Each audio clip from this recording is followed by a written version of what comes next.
Hey guys, welcome to the stream. This is Arriagada coming to you live from Westgate, Las Vegas Resort and Casino here in Las Vegas, Nevada, USA. We're here today for the Acme 2024 ACS Nationals. There's a $65,000 added event running from May 11th to the 18th. We're now currently on day 2, and we're in the middle of the action of the advanced men's singles 9-ball tournament. It is the B-side final. There's a matchup between Josh Watson and Tyrus Kelly, and Tyrus is currently in the lead with a score of 3-2. I gotta adjust here the score on the left. And that's Josh at the table. Turns the table over to Tyrus, and he's gonna get a chance to go here. Oh, I gotta start the clock fresh. He's gonna opt to give him the table back.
Just dealing with a couple of messages that I had to take care of, so that's taken care of now.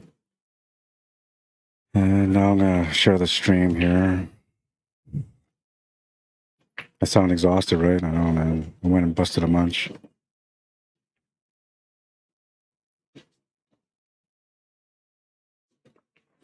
Just gonna get good on the safety here.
All right, so what else do I do here?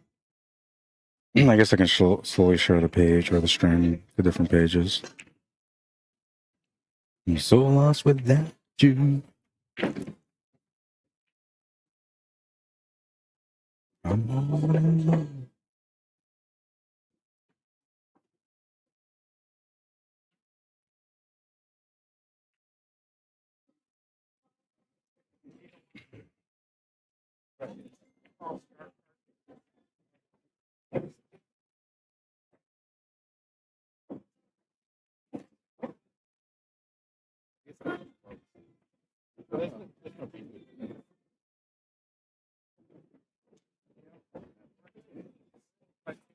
Good decision to play the cue ball through here for the 5 ball to the side pocket. It works for the shot and it works for the shape on the 7. Doesn't look like the 8 ball's in the way at all, so you should be able to get up to the right side of the table for the 7 ball.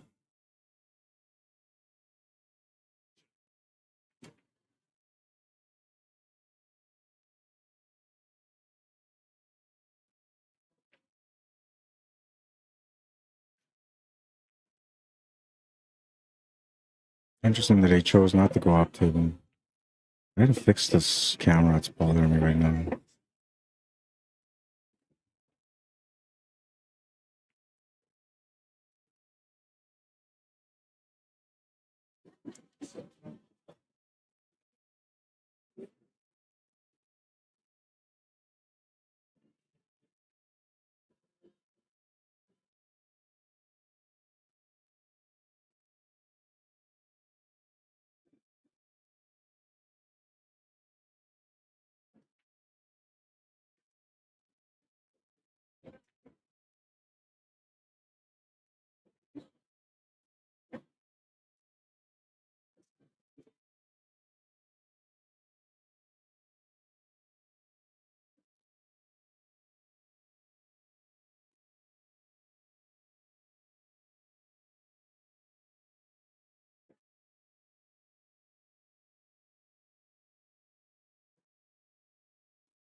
All right, so Josh is going to tie the match at 3. It's a race to 9 for Josh Watson, so he needs 6 more games to win.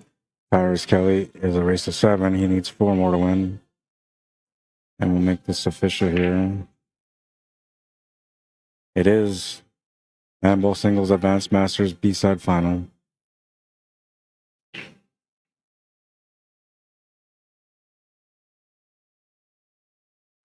Today we're on day 2, May 12, 2024, and we're continuing the mixed 9-ball singles, the women's 9-ball singles as well. You can see all the details there. $1,500 added for the mixed 9-ball, $1,000 added for the women's 9-ball. We're also going to continue with the Scotch doubles, and that's going to probably end up being all like the B-side semifinals, finals, A-side finals. All that stuff's going to be going on this evening. And the 8-ball standard is a race to 4 on the A side, race to 3 on the B side. On the open, it's race to 4 on the A side, race to 3 on the B side. And on the advance, it's race to 5 on both sides. Although they did say yesterday it was race to 4 on the B side. I'm still got to wait to confirm on the next match that I get to see whether it's a race to 4 or 5. And I'll know by then.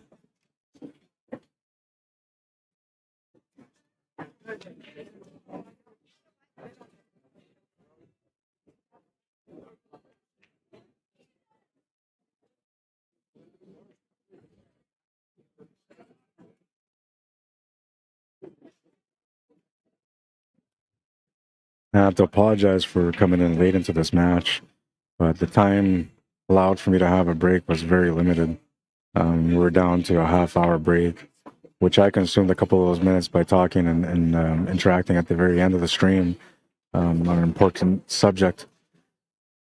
But so I ended up going out to get something to eat real quick, and I don't know. I must have looked like a savage, man. It looked like, I'm pretty sure everybody there like looked at me and said, like, this guy was born to eat. Because I swear, man, like, you think my passion is something when it comes to pool, watch me eat. You'll understand what passion for food is. I literally let everybody in that buffet know what busting a munch is supposed to look like. Now when I say I'm gonna bust a munch, everybody knows what I mean. Savage, I tell you. Bib and no fork or knife. No, I use my fork. Barely, but I do.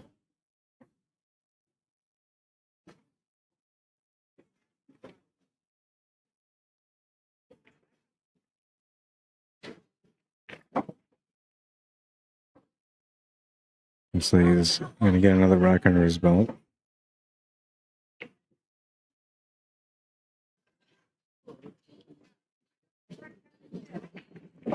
No surprise here on the pace and how he's playing. It's the way he likes to play. All right, I do understand a lot of the people playing the night ball. So, like, players like this are very instinctive, but, like, if you, I guess you can't see it because you're watching on stream, but for me, like, I watch him when he's playing, and even though he's shooting quick, like, his eyes are doing a lot of measuring and stuff all the way through. So even though he's instinctive, he's still analyzing the table, but he's just quicker about it. And he just uses his perception when it comes to position. 4-3, he's got the lead in this match, and needs 3 more to win. Josh Watson, not necessarily in trouble, but he's got to get going on the scoreboard, man. He needs to get at least 2 more wins to start getting into his opponent's head a little bit when it comes to pressure. Which one will hold up less of a strategy? I leave that there for the wire so nobody trips, man. I leave that there for the wire so nobody trips. We got 2 3 events going on that are going to be conflicting here this afternoon, so we'll do our best to get everybody. Got another match going on the right side table. It looks like it might be a Scotch doubles match.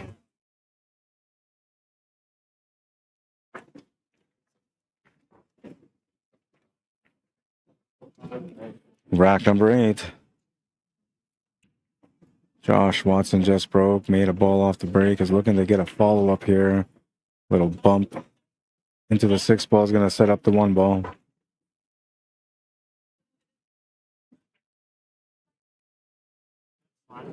Two balls off the table, so after he makes the 1, he's got to get onto the 3 ball, which is tied up to the 5 ball on the right side of the table by the middle pocket.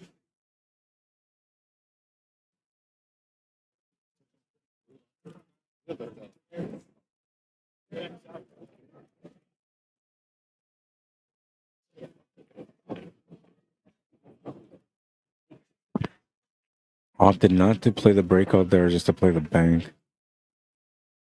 Needs to get shape on the 4 ball, so we're looking at a bank-to-bank shot. Oh, he almost got lucky on the other side. He would have had a tough time with the 4 ball. Might be feeling a little bit of stress here in this matchup. Table's turned over to Tyrus, who will have a chance to get a little bit closer to the finish in this match.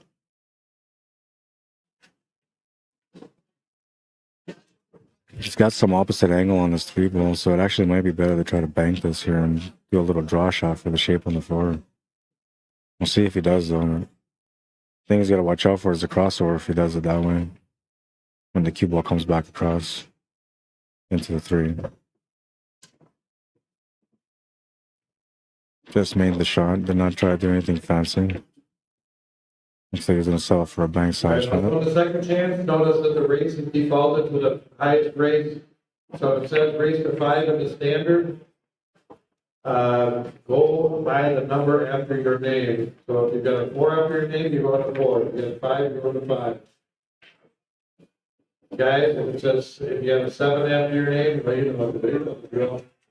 So they're having the second chance tournaments now, and what they're saying is if the score sheet tells you like you're racing to the highest number, like a race to 7 or 9, what you have to go by is not what the score sheet says, but by the number that's next to your name. So say your name is whatever, and then it says you're a 5 next to it in brackets or whatever, that means you'd be racing to 5 in the second chance tournament. If there's a 6 or a 7, that's what you'd be racing to in that.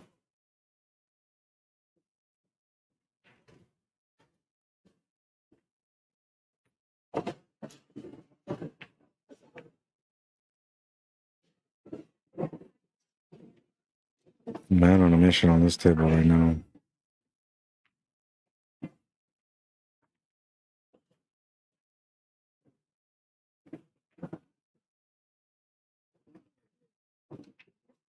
Five to 3. Breaking next in rack number 9 for a chance to get on the hill first.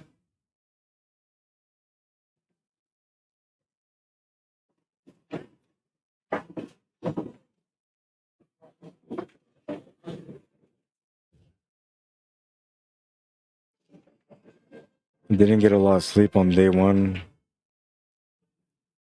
but I got more sleep than I got last night. Last night was a rough one, so I'm feeling a little exhausted right now, and it could be also from the food. Like honestly, I swear to God, I busted a munch like nobody ever could.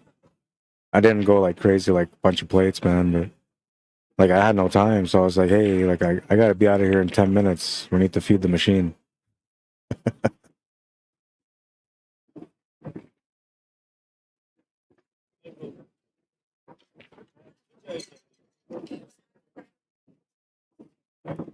All right, Pablo Camacho, go to table 102. Pablo Camacho, you got your 9 ball. Rack number 9.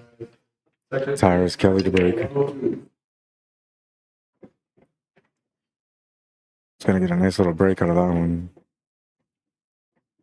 1 and the 2, I believe, are down. Yeah, so it's gotta do the 3, then the 4, then the 5, and the 6, and the 7, and then the 9. Not a whole lot of options here on the 3 ball. You don't want to go for a combo here. It's a little bit too aggressive, but maybe you feel like, you know, you got a 2-game lead and it's the right shot to go for. You got to follow your instincts if that's the case. But low percentage with a back cut into the 3 ball, and then also the distance between the 3 and the 9. So I'm going to try the back cut to the top left corner instead. Makes a beautiful shot. Gets the shape on the 4 to come across for the 5. Has to take a look at the 5 now to see if there's room for it to get past the 6 ball.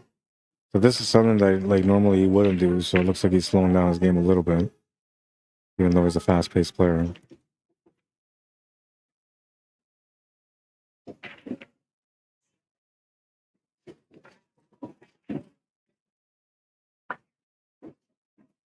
Needs a little bit of an angle here so he can draw back easily for the 6 ball.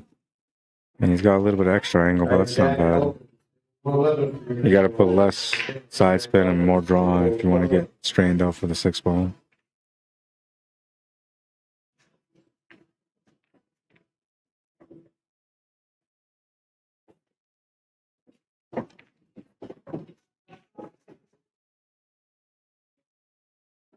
You watch his fingers, both his pinky and his ring finger, move when he shoots.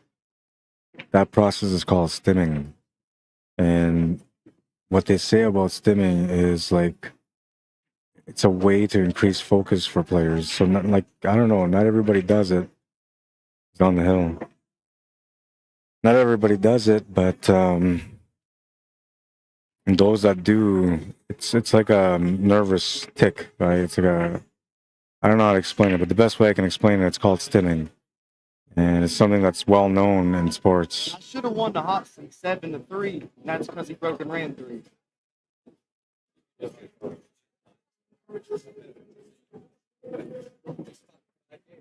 His opponent is getting a little shocked here by the way that Tyrus plays. 4 days a week, I beat anybody in the world. The other 3 anybody beat me.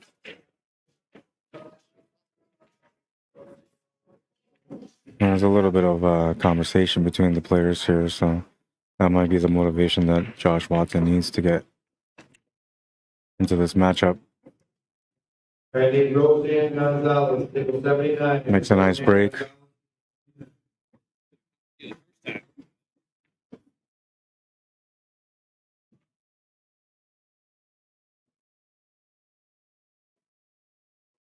Hits that ball beautifully.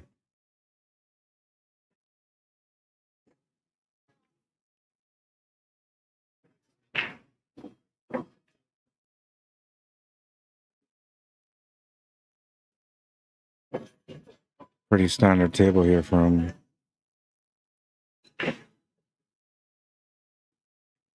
We're going to have more matches throughout the day.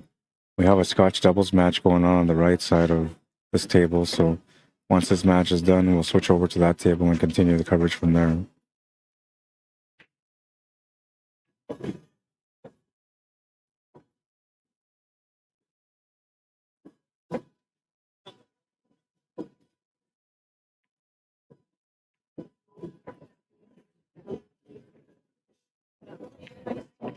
Making some quick work out of that rack. 6-4. Down by 2 and needs 5 to win the match. Tyrus Kelly on the hill, breaking for the match.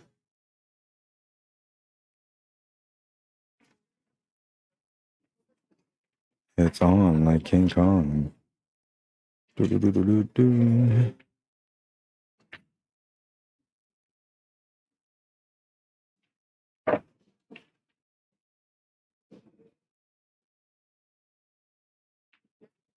This is the Scotch doubles matchup going on right now.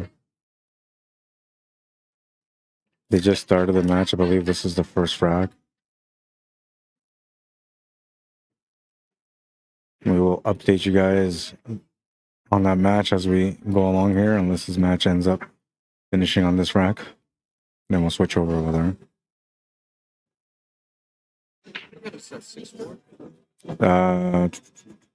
6-4, yeah.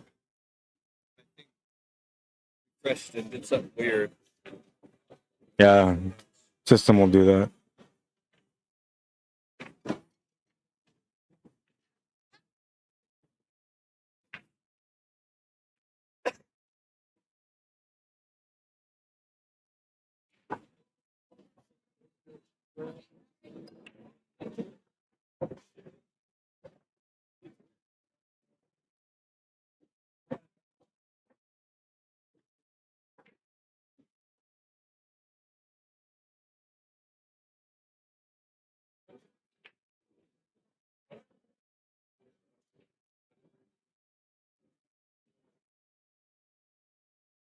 Just working on some image stuff here.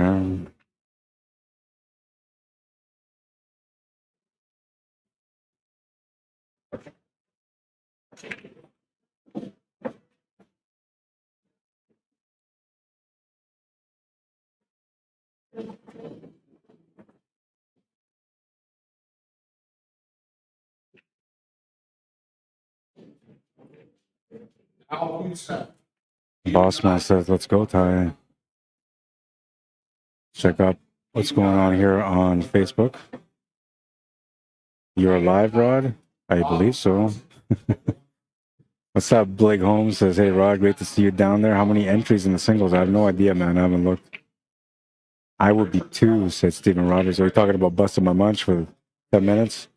Yeah, man. It was nasty. There was a slaughtering. I murdered everything on my plate.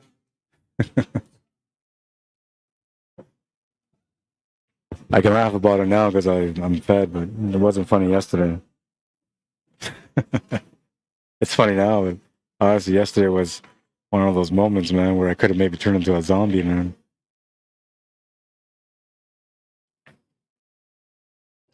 That's one of the shots he was having a hard time with in the last match. Had a couple of straight shots that he missed. Now he's looking good for the finish here. Just the 7 and the 9. He's going to overplay it. His opponent's going to say that's good. The final score on that one will be 7-4. Tyrus Kelly going into the championship match to attempt to double dip his opponent that just beat him on the A-side final, Mr. Jeff Crawford. So let's switch over. Not that one. Yeah, that one. And we'll bring this down. This is Scotch doubles. I think I made it too dark now. Let me fix this again. Looks like they're going to go straight into the championship match right away. So we're going to get this going. Yes, yes.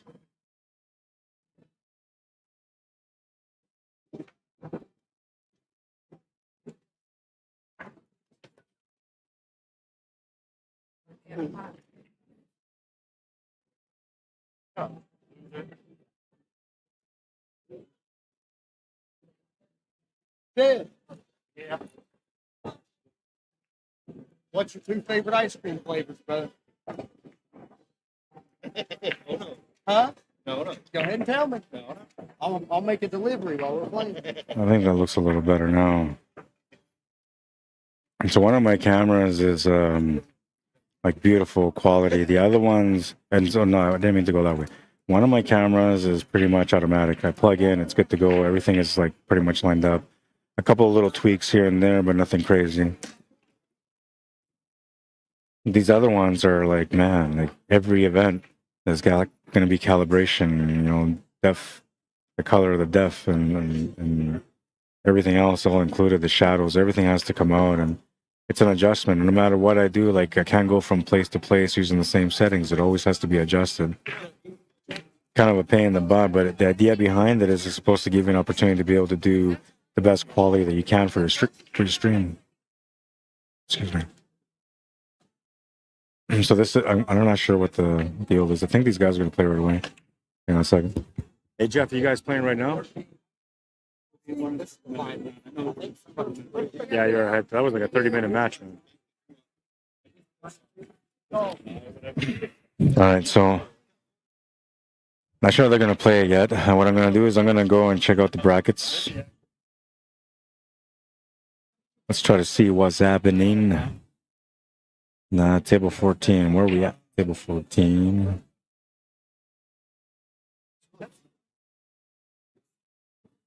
All in the hundreds. Every table's in the hundreds. Come on, did you really bury 14 all the way down at the bottom? Yeah, they're going to get going right away.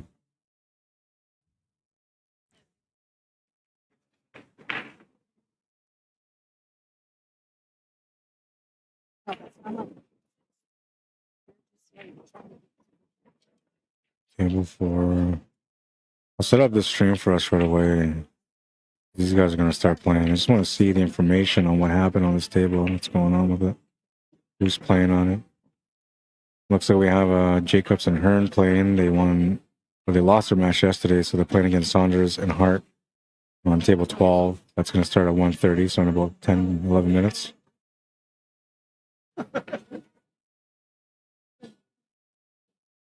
People waiting for a table. Table 16, there we go. Table 14. So this is Renovado and Castro, who played last night. They made an amazing little matchup last night. They're playing against Wills and Rudinger. And let's see what the score is before we switch over to the other table. There's a race to 3, and it's the very first rack between them.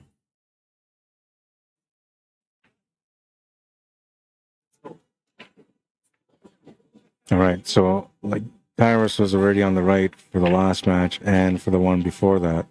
But the way I always do things is whoever wins the ace side or the winner's side always goes on the left side for the first match, the first set. So Jeff Crawford will go there.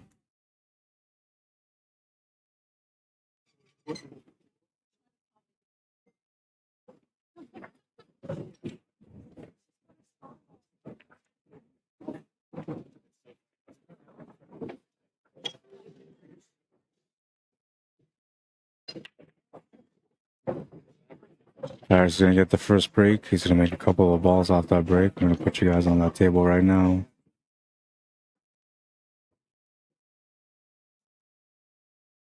Scoreboard is fresh. The break just started, so we're going to start the clock now.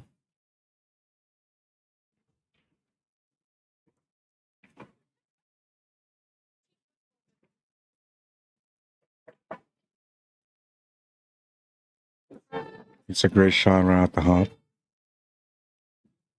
He's hungry for the win, man. I don't think his opponent's going to be fazed by it, though.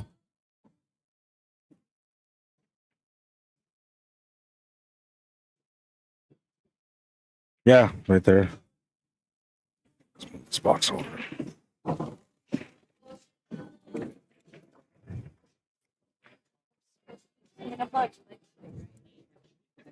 As long as it's on that side, doesn't matter. I don't really need that one anyway.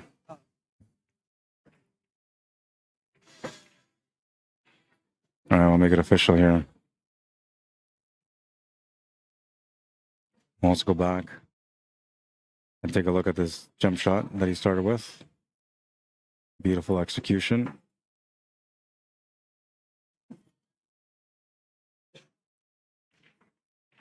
Making a statement on this rack for his opponent, letting him know that he's here for revenge.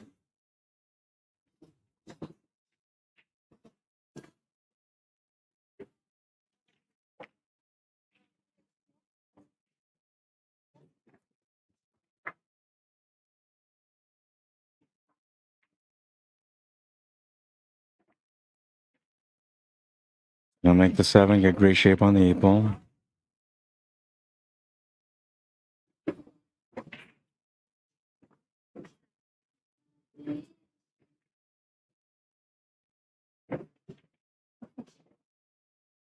Got a nice line up here on the 9 ball as well.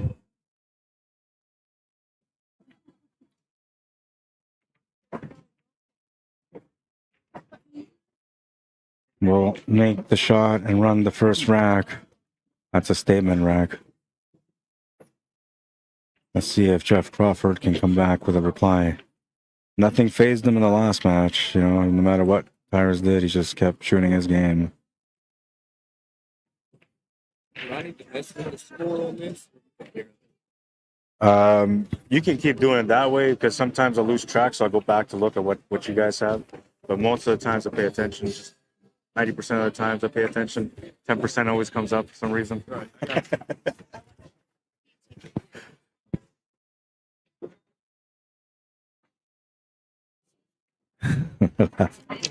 You're laughing at me.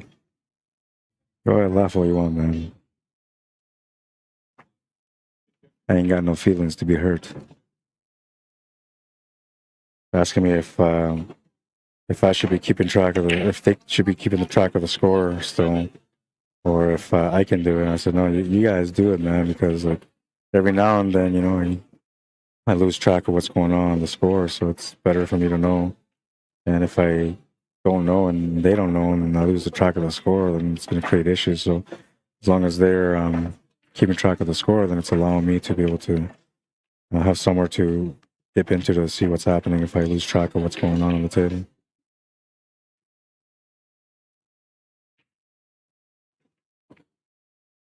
Making the 3 ball, get shape for the 4 ball. So I find out that this player's just over 700 for a Fargo rate. And then I was informed also through a friend and one of the viewers that apparently Jeff used to be in the Asian Tour. He's played in the Hayball or Joy Tables tournaments, Chinese 8 ball it used to be called. Now it's called Hayball.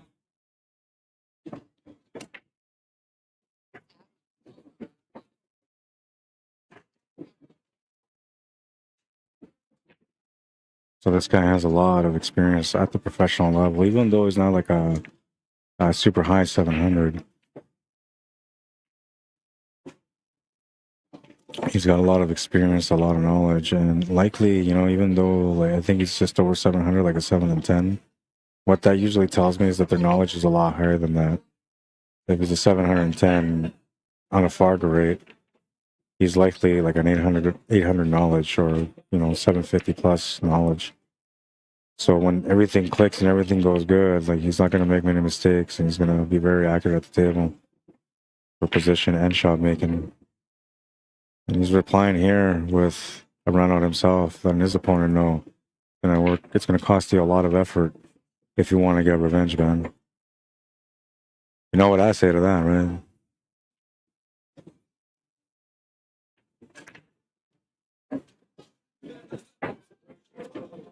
I say let's make this match a great one.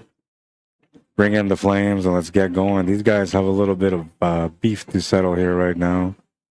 Jeff Crawford winning the A-side final. Tyrus Kelly coming up short. A couple of missed opportunities from him in that match. We would like to correct that and get even here. Even if he just wins the first set, that will make him feel a little bit of satisfaction from the result on the A-side final. He's going to have to bring it, man. He's going to have to bring it if he wants to put up a fight here against Jeff Crawford. Even though there's a 2-game spot between them, it's not going to mean much if you're not finishing your tables.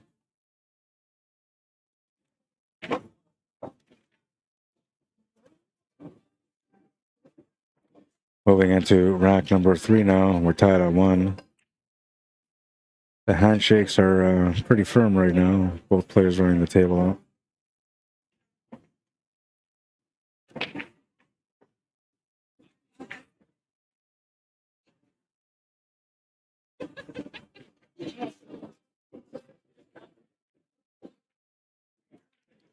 Looks like that Scotch doubles match hadn't started yet, and they're just starting now.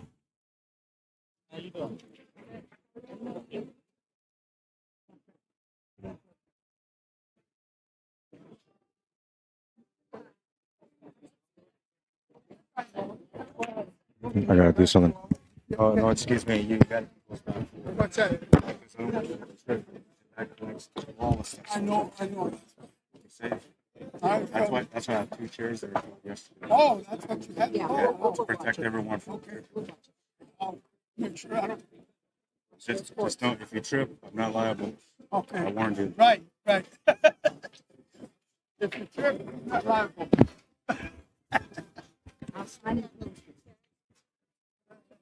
All right, I have a couple of chairs protecting the wires so that way nobody trips over the wires, and they just moved the chairs out of the way. So I wanted to just, we're in the States, right? So things get a little serious when it comes to, incidents and people suing each other and that kind of stuff. So I said, hey, man, if you guys are going to move that chair, like, I'm not liable for anything that happens to you guys if you guys trip, because I warned you already that the chairs are there so you don't trip.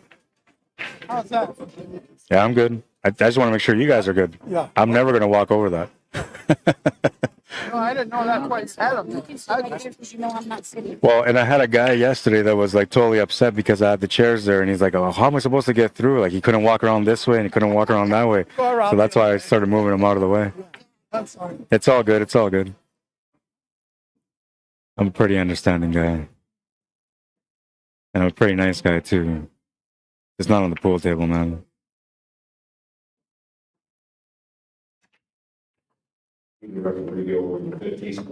Oh, this is gonna be that kind of match right now.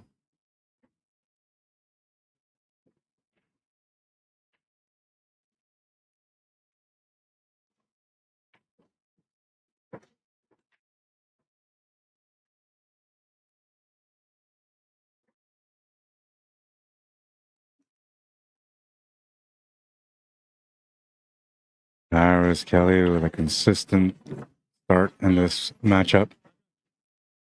Up 2-1 right now, ran his 2 tables. Jeff Crawford ran his table. He's going to look to reply. And this is kind of like, how like arm wrestlers, they have like that back and forth, and then eventually one of them just outmuscles the other. It's going to be like that here too. One player is going to try to muscle a little bit too hard, and then they're going to lose the edge, and then the other player is going to come through and win it. And none of these guys are feeling pressure because it's early in the match, but they're both kind of setting a standard here in this matchup right now. And if one of them doesn't meet that standard, it could be the opening for a little bit of background thinking and what we call brain farts or pressure. Beautiful break. These guys have the breakdown pack, man. Look at this nice contact.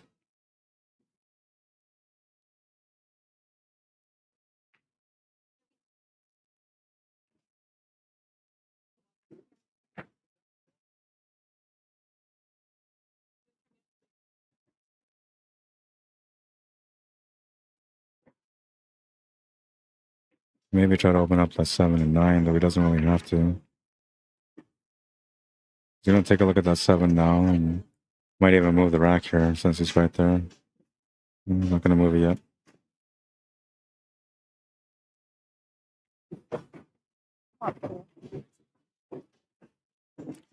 I don't think you want to move that 7 ball anymore. I think you just have to play shape with the 6 ball and then come off the top cushion and left cushion for the shape on the 7.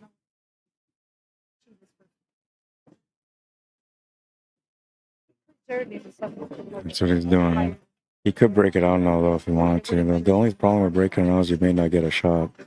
And I think he's too disciplined of a player to do that. And yeah, he's not going to do that. So now it's a good time to move that rack. I was going to keep it there. Hopefully it doesn't interfere with the speed of the cue ball. Rack's going to move. Now you'll have to move it.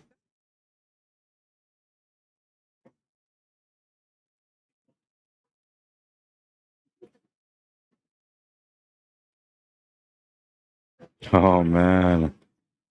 2-2, 4 runouts, 11 minutes. You guys are in? Are you guys in? I think we're all in on this one, man. Let's go, baby. Rack number 5 coming up, and this match is starting to heat up. You know the pressure's going to happen at some point. One of these two players is going to end up breaking, man. Most racks that I've seen a player run out was 14 racks. That's the absolute most that I've ever seen a player run out, and he was not a pro player, but at the time he was number 2 in Canada.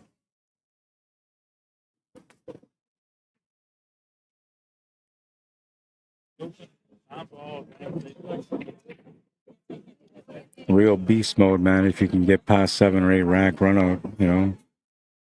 I think the average advanced player can run out 3, 4 racks, you know, and maybe come up dry and then play a safety and then run out 3 or 4 more. But the real good players, man, they can just bust racks and run tables like it's the only way to get paid.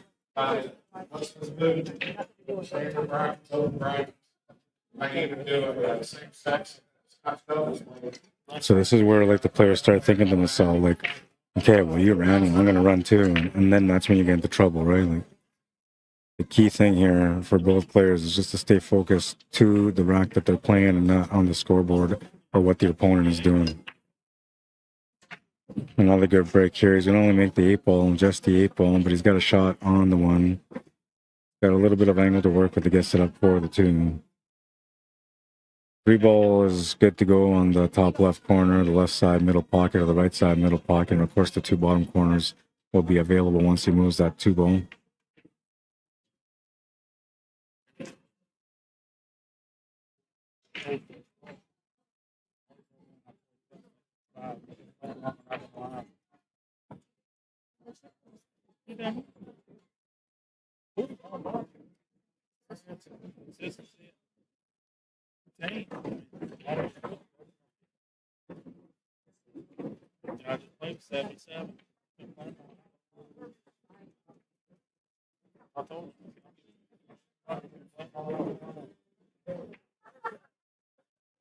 Kind of stuck here because, like, if you wanted to bring the cue ball across for the 3 ball, the 5 ball is slightly in the way, and the only way to make up for it is just to straighten out the cue ball more and settle for a longer shot on the 3 ball.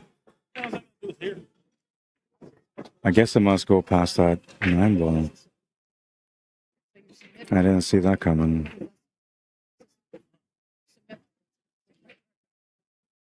Oh yeah, it goes. Shape on the 4 is going to be a little tougher though.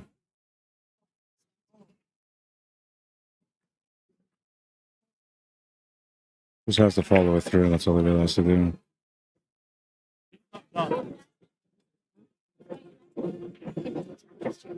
Now this is where the work comes in because a 7 and 9 are not a good spot. He almost has to break it out right now. That's the only way he can get the finish, I think. Or maybe he can play perfect shape for the 7 ball.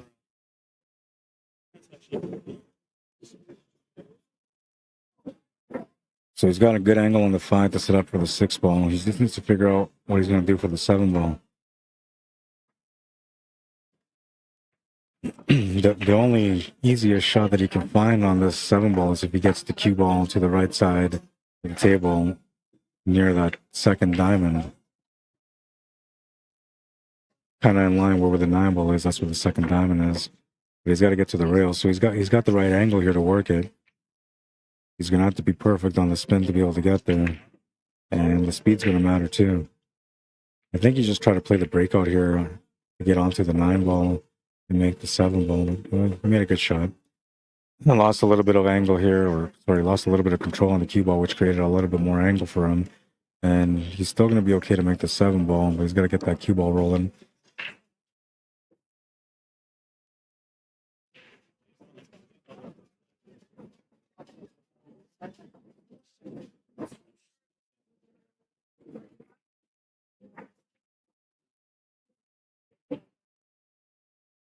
Second here to assess the shot. Played a beautiful shot here on the 7 to get onto the 9.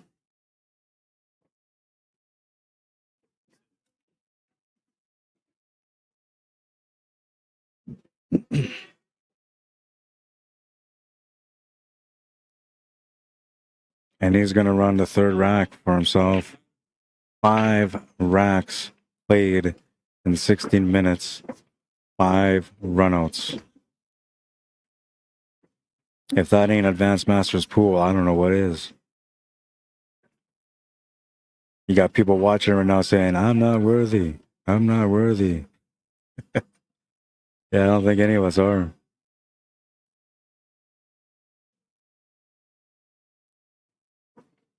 This is a battle, real battle. And you know it can only get better if we go to a second set. Jeff Crawford will do everything in his power to stop that from happening, though. A chance to be able to tie things up in rack number 6. It's his break. Not feeling any pressure per se, but definitely knows that he's got a reply here. Not another good break. He makes the fine ball. No shot on the 1 ball except for a bank. And there's a little bit of a mess on this table, so smaller chance for him to be able to run this table out, but not impossible. I mean, if he banks this 1, he gets a shot on the 2 ball. He can use that 2 ball angle to run up to spread up that 8 and 9, then have the shot on the 3 ball. Oh, sorry, that's not the 8, that's the 4. The 4 and 9, and then have the shot on the 3 ball.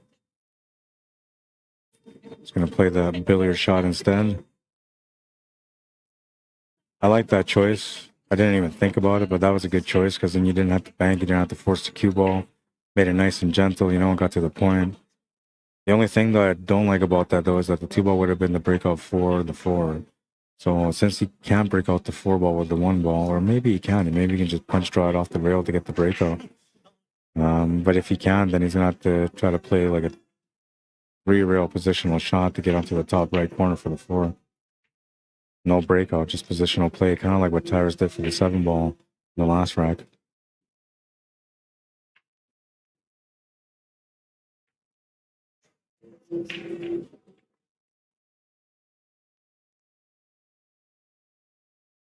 I'm gonna come say hi right away, guys. Be patient, man.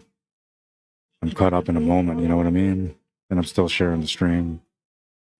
All right, let's go back. Let's see what we got here on Facebook. We got Robert Morgan. What's happening, man? Says, should be able to find the brackets on CompuSport for ACS. If anyone know for sure, feel free to correct me.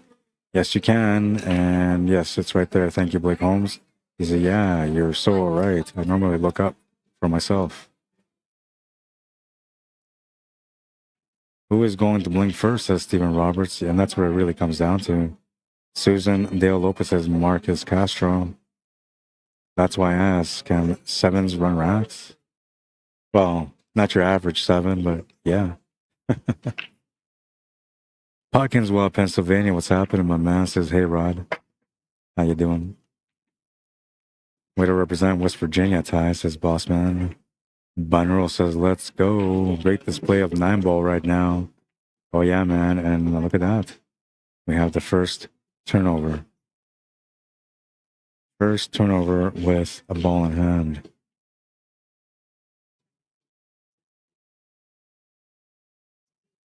See, that's why I didn't like the way, like, I like that he played that 1 ball, or the cue ball off the 1 ball into the 2. But I thought if he made that bank, it would have given him the breakout on the 4 with the shape on the 3, and then he would have been wide open. In the end, you know, the pattern ended up backfiring on him. Still not an easy finish here for Tyrus, but he's got an opportunity anyway. Trying to get as straight as he can on it, so he has a little bit of room to get over for the 6 ball. And he's going to have a little bit of room, but it's not a lot.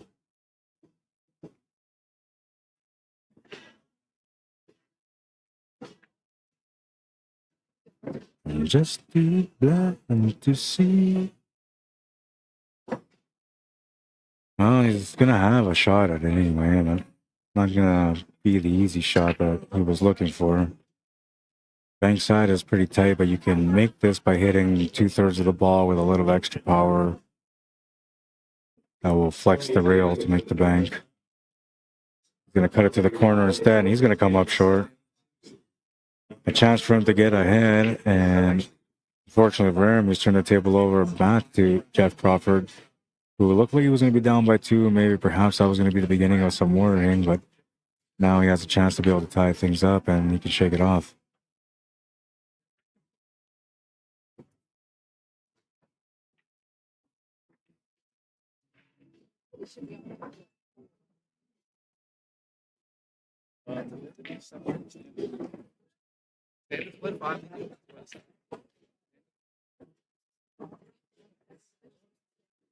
Yes, exactly. Don't mix.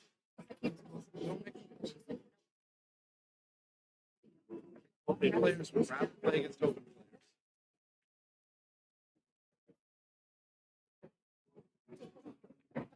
It's just like Friday's playing at 7. The guy went for 50. So it's a straight up race to 5. And we know how that's going to go.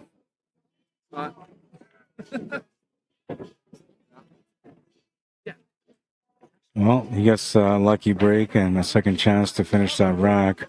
He's defended his rack now. We're tied at 3 again. But I don't know, man. Did the fire run out? Or is there going to be more action coming here in rack number 7?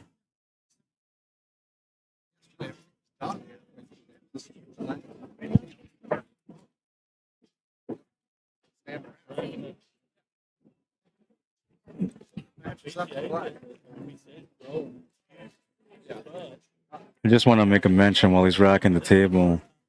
One of our good friends from Winnipeg, Manitoba, Canada, Trevor Hychuk, who is pictured here on the left side of the screen, recently passed away while I was trying to make my way here to Las Vegas. And he was a really good guy, man. Owner of Can Central Sports Memorabilia, which is these guys right here, sports cards and memorabilia. He supported pool as much as he could over the last couple of years, you know, donating some of the collectible items that they had to events so we can raffle them off to raise more funds for memorials. Avid pool player, man, spent so much time playing pool against so many of our players in Winnipeg, Manitoba through league and tournament play. One of the nicest guys that you could ever meet. Just funny guy, you know, easygoing. His passing was one of the biggest shocks in the community for us here or there in Winnipeg, Manitoba.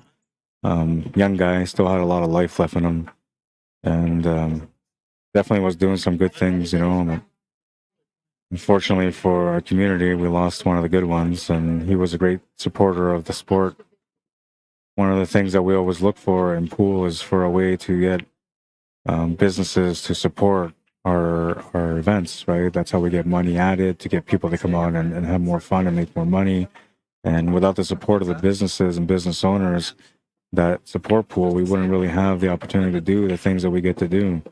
So losing a person like Trevor Hychuk in my community creates a big impact, not just through the support that he does for pool, but as well for the players that knew him, who loved seeing him every time that he came around. I'm one of them. Every time I see him, man, always spent some time talking to him. And to hear about his passing, it was a real shock. I intend to honor him, though, because he's somebody that deserved to be honored, especially with his involvement in the pool world over the last couple of years. He personally supported me in a couple of events too, and honestly, without his help, it would have been tougher to be able to make things a success. So I owe him my gratitude, and he always had my respect, and always will. Rest in peace, Trevor.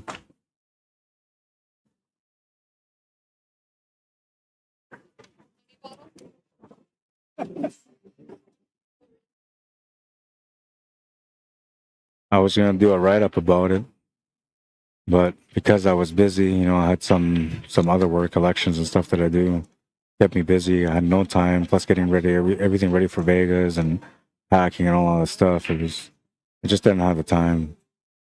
So I do still plan to do a write-up for him because he deserves every kind of honor that he can get.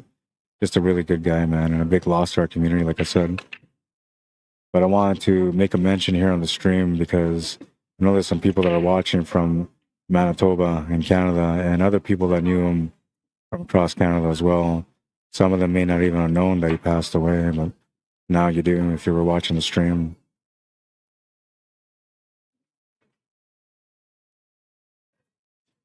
just too young, like I say. Had a whole future ahead of him still.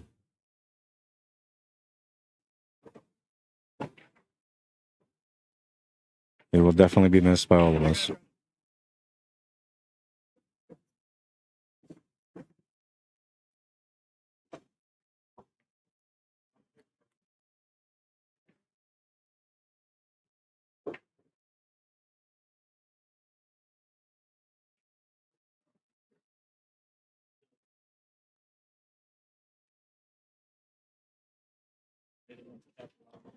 Well, it started off like a big battle, man. You know, both players just running every table out. We had 5 rounds in 16 minutes, man. And then game 6 came in. Turnover from Jeff, turnover from Tyrus. Jeff gets on the board, ties up the match. And now we have a turnover and another turnover.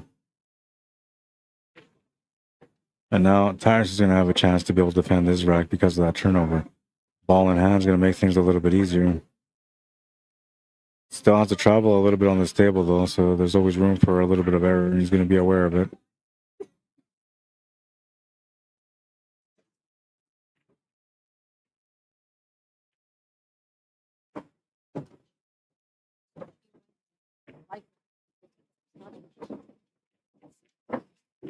Taking my shoes off, man. They're starting to hurt from walking around and standing around, so I'm going to let my feet relax a little bit. It's got a decent angle here, but, you know, he's going to have to 4-stroke this to get over to the right side of the 7 ball. What that means is he has to hit it just a touch thicker, maybe a 1/4 inch thicker.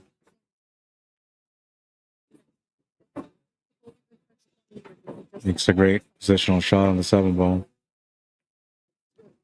Has the perfect angle to get up for the 9 ball.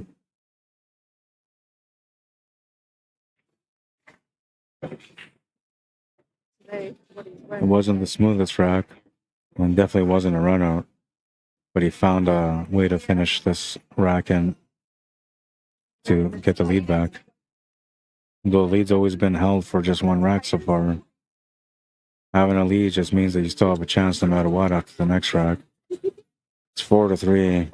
Tyrus Kelly, 3 more wins to win the first set. If Tyrus wins the first set, we go to a second set. If Jeff Crawford wins the first set, it is over. Jeff Crawford racing to 9, so he needs 6 wins to be able to win this match. Tyrus Kelly needs 3 more wins to win the match. And I kind of knew, like, you know, there's only going to be so many racks that these guys can run before we get into a little bit of back and forth. That's where we're at right now. We're in the back and forth. But at the moment, so far, both players holding their serve or their break.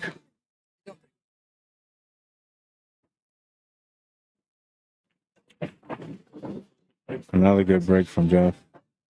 This time he's going to have a shot on the 1. Angle to get up for the 2, and it looks like we're going to resume into the run-out. Into the run-out fest that we were just having at the beginning of this match. That's all it usually takes, man. One guy runs the table and the other one wants to reply, and then the fire starts up again.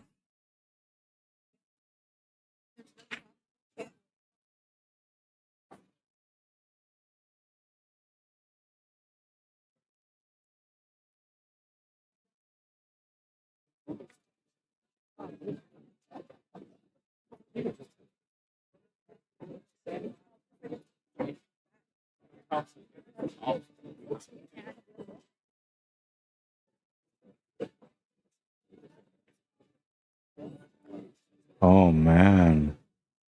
What happened there? He had the table. This is a weird turnover. Momentum swing over to Tyrus right now. He gets up right away. He's a fast-paced player, so he didn't hesitate to get up, and we'll take a look.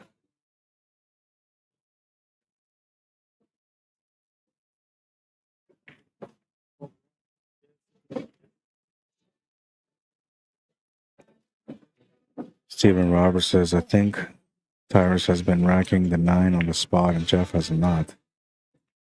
Well, we're going to find out if that's true, man. We'll take a look at it right away. Gilbert Apodaca, how you doing? Are you related to Nathan Apodaca? The ocean spray guy, skateboarder. You know what I'm talking about.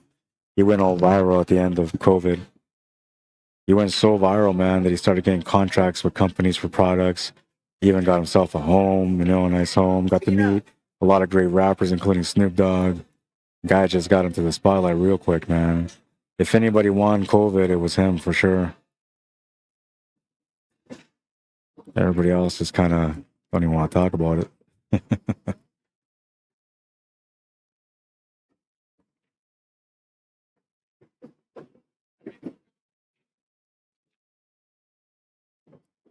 Bit of a lucky break here. It's been a back and forth. Both players holding their breaks up until now.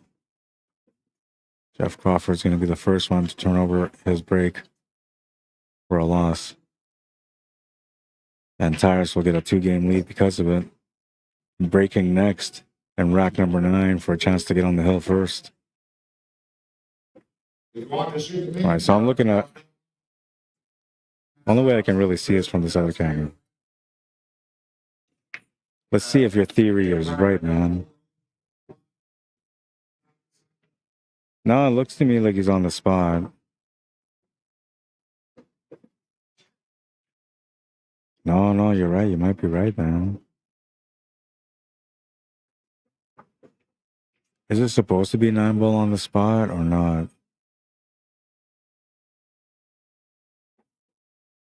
Not sure about the rules. I don't think it's supposed to be 9-ball on the spot.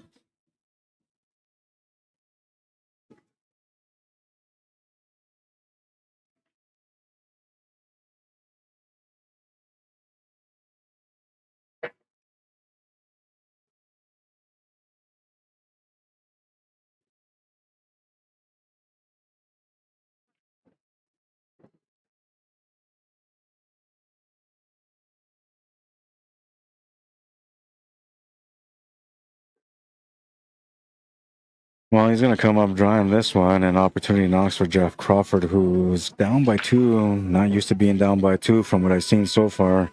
And we'll have a chance to be able to get within 1 now.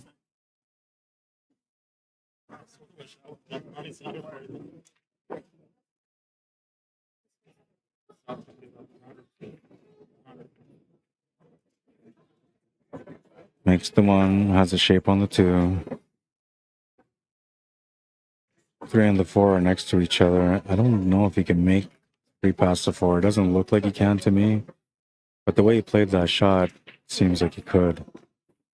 I don't think he would have shaped up for a combo. Not too many players do that, especially with that kind of distance. It's going to be a tight squeeze zone.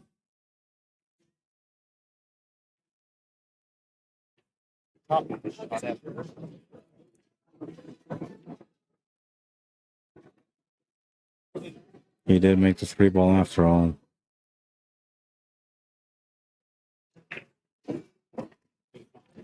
He's got the shot on the 4 now.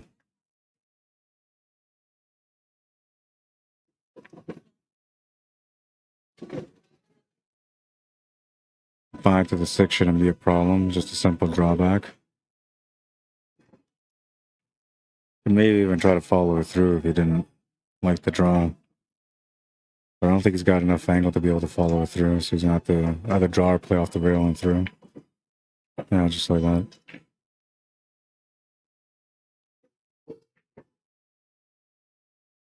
6 to the 7 shouldn't be a problem. The 7 to the 8 is where the challenge could become a challenge, depending on the shape on the 7 ball.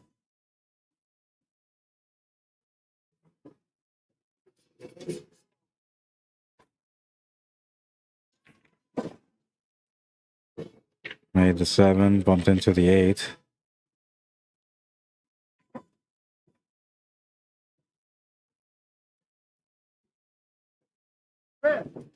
Says it goes, and they're going to call a ref.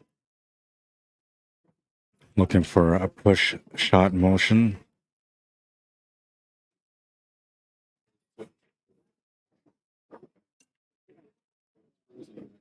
Ref is going to be the one that makes the decision on this one.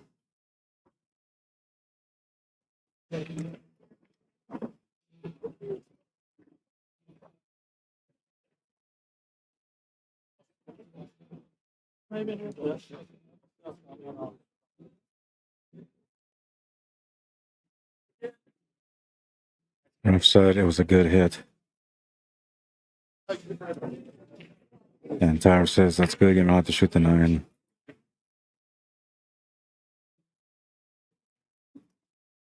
Lucky break there for Jeff. Gets him within 1. Just ran the table off that opportunity, and he'll have a chance to break here. And if he can make a ball and get a decent spread, he'll have a chance to round that table too. To tie up the match at 5. Tyrus Kelly just trying to get one more win to get on the hill.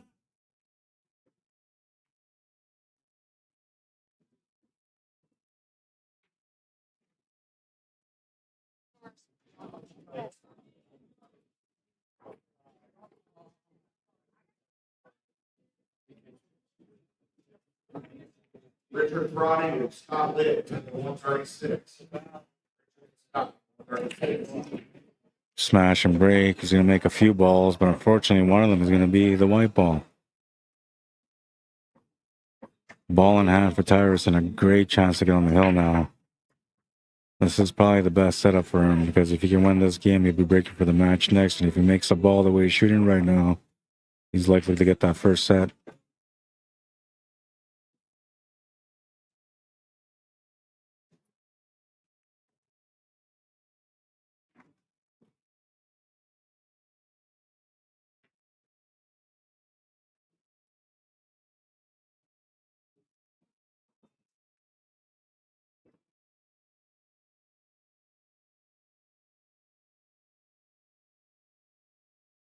Wasting all my time.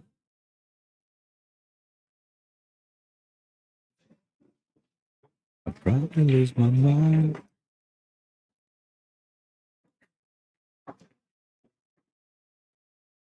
I don't know if you guys are into hip hop. I'm sure like a lot of you guys are probably not into hip hop, but I like hip hop, and so I have Sirius XM, and I watch these guys, or I listen to these guys come on Shade 45.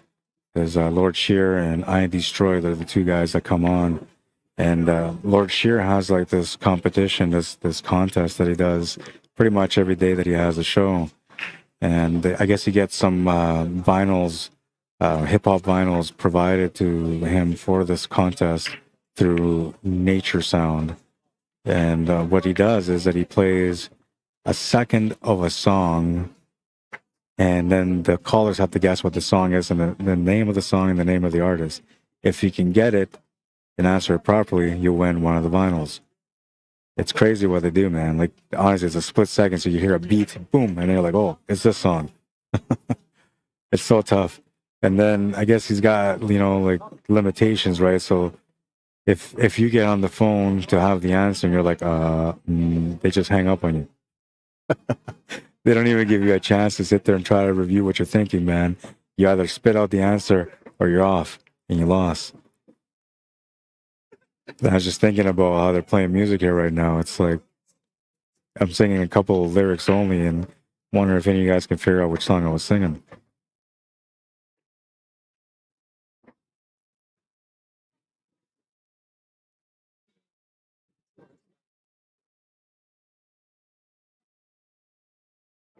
Correct, Jason Christopher Hunt. He says Jeff to 9, Tyrus to 7. That's correct. And when you asked me what the race was, yeah, the race is proper. Peter Chalk, how you doing? Domingo Martinez, welcome, bienvenido. Kenny Harden, welcome. Logan Adams, John Wart, Thomas Brennan, welcome to the stream. Jason Christopher Hunt also says, I won the ACS Masters 9-ball first time I played in it, then got cheated out of the 8-ball. Shaking my head. Scumbags. What do you mean you got cheated out? What do you mean by that, man? Like, they didn't let you play? That's what you mean? He's on the hill. 6-4. Looking for a break and run here to win the first set.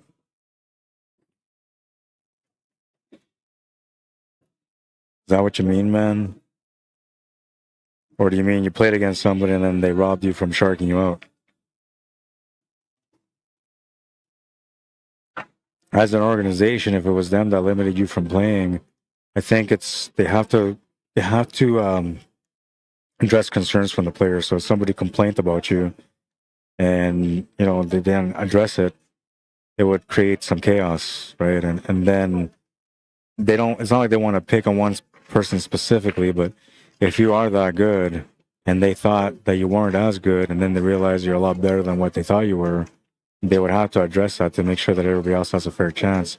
Otherwise, what happens is a lot of people just won't show up next year because they're like, well, what's the point? They're going to have Masters playing in an open division, for example, just an example, right? I'm saying that's what happened to you, but I'm assuming that that's the reason why the organization did that, if it was that we were talking about. Says I went to go smoke after waiting for an hour for my match, then they disqualified me. Oh man. So you know what? I get what happened. So I don't think it was like intentional. Was this last year? Because if it was last year, then I think I know what it is. But if it was any other year before that, then obviously I won't know. Carlos Campos, bienvenido, welcome. Chris Gasaway, how you doing? Laurel Rasmussen, welcome to the stream. Nah, nothing like that, he says. I was the top level, bro. Jeff just won that game, Rod. Oh, did he? So wait, so I gotta go back and look. Is it 5-5?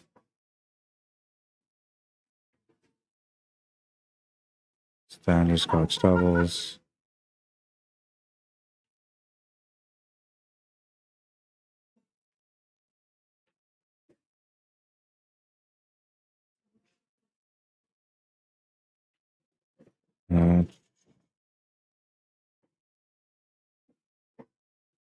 Sorry, I'm just trying to see what happened here.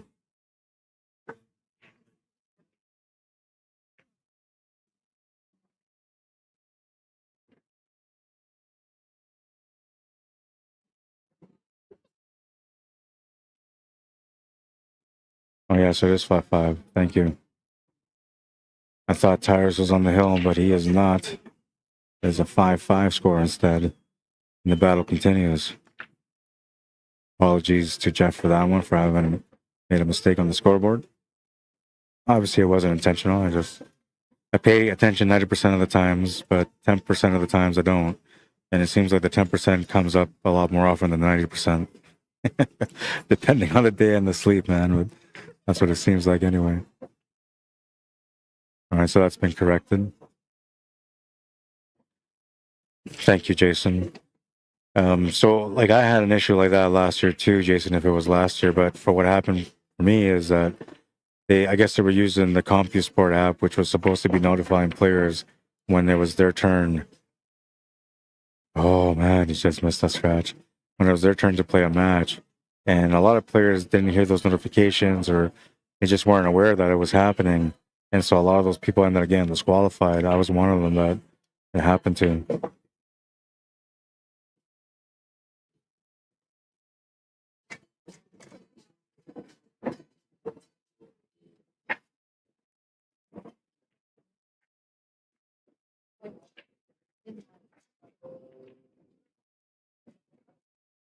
Now he's on the hill, 6-5.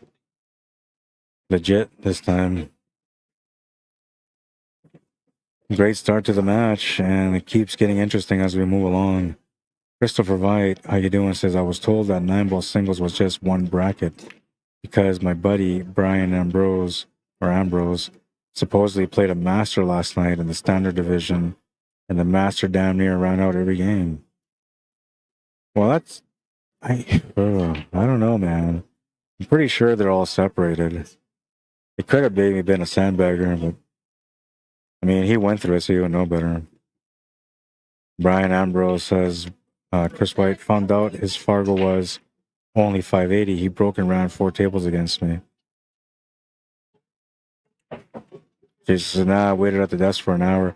Yeah, I know. So I know, like, that happened too. There was people that were waiting for matches. I don't know if this was last year. Once again, like, I'm only going based on last year because I was here last year to stream, and I played a little bit last year also. But yeah, there was, there was some issues. People waiting for matches, people being called for matches, not showing up, people being forfeited, then come and show up, and then being upset about the fact that we're forfeited. the system that they have works pretty decent, but like it only gives you a notification on the CompuSport app. That's all it does. Now, when you use Digital Pool, for example, Digital Pool will allow you to enter the player's cell numbers, and then they will get a text notification that, hey, your match is up. Here's your live scoreboard.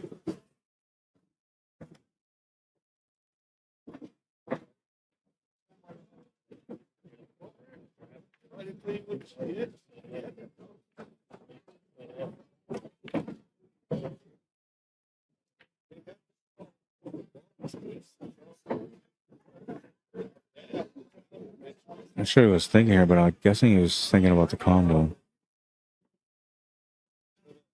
Perhaps he's going to hit a light just to hold the 3-ball there. Oh, he's going to follow it through, and he knew that the 3-ball was going to come off. So that's where the high-level IQ is, when you can see little things ahead of time. And he was able to see that the 3-ball was going to come across, so he played the cue ball through to make sure that he still had a shot on it. A little fortunate there that he didn't end up hitting the right side of that 9-ball, because that would have pushed the cue ball over top of the 8-ball, hooking him completely on the shot. But he opened up the 9-8. He's got a shot to the corner. 7-ball is chilling right there waiting. I think he got a little bit too much juice on that one. It was supposed to set up for the bottom right corner, but it's come back quite a bit, and now he's going to have to do a back cut.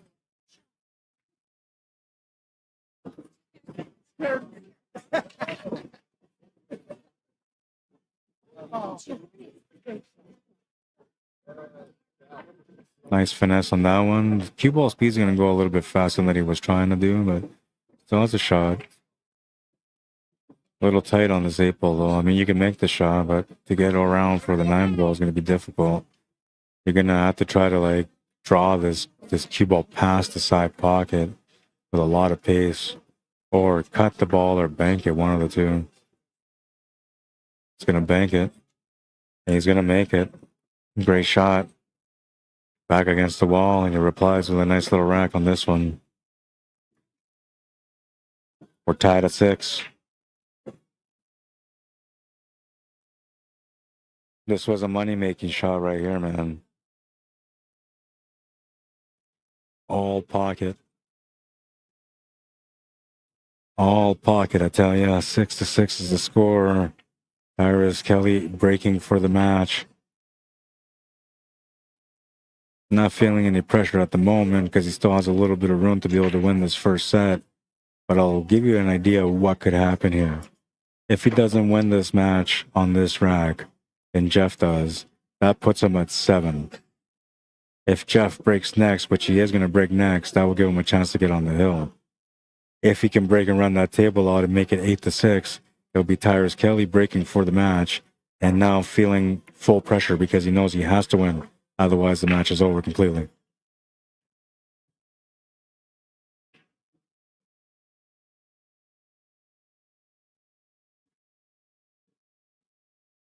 Big matchup coming up here.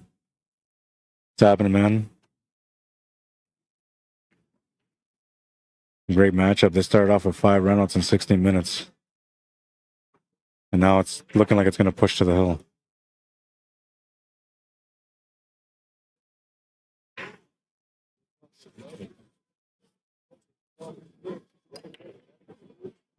Nice break. Oh, that cue ball was going to scratch, and then the 8-ball saved the day.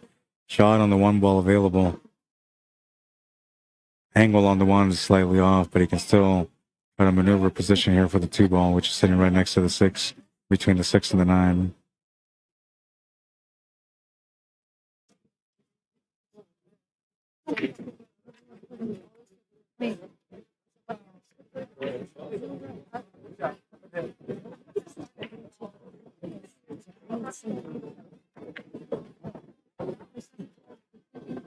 Nice little follow-up here to get shape on the 2-ball. Showing a little bit of pattern IQ there.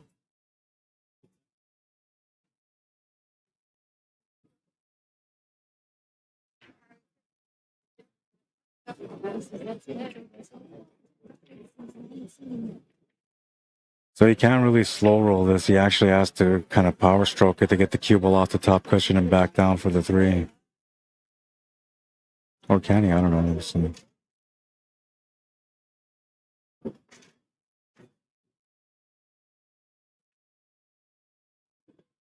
Yeah, he's got a little. He can maybe roll it up. The angle's taking him above that 6 ball though. He's gonna compensate with a little bit of spin. That's gonna make him run right into the 6 ball.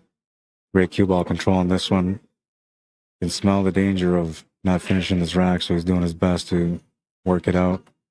He even took a time to actually walk around and look at the next positional option for the cue ball. Showing how important this rack is for him. Gonna flirt with that side pocket again, but it's gonna be perfect. A nice little stun draw angle off the 4 to get it up for the 6 ball.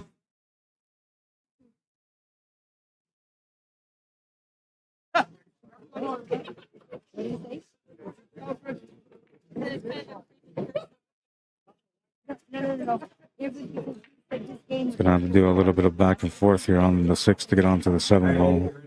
He could try to slow roll it, but then you might take away from the shot. So most players, especially the advanced level players, are gonna play this through 2 cushions and a half, side to side. He's gonna play a lot shorter than that. Still has an opportunity to make this ball. Cue ball is not a problem here because if he just makes the ball, the cue ball go off the top rail, off the side cushion, back down, set up for the 8 ball in the side pocket. Now, the only way he could scratch is if he just play this with topspin, but you don't want to play this with just topspin. You might put a little bit of rights on this.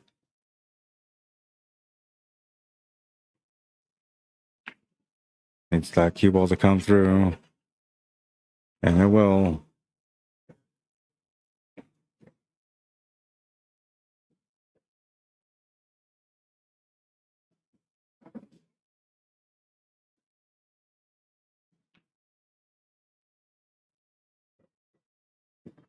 Just gotta keep composed here for the finish on this rack.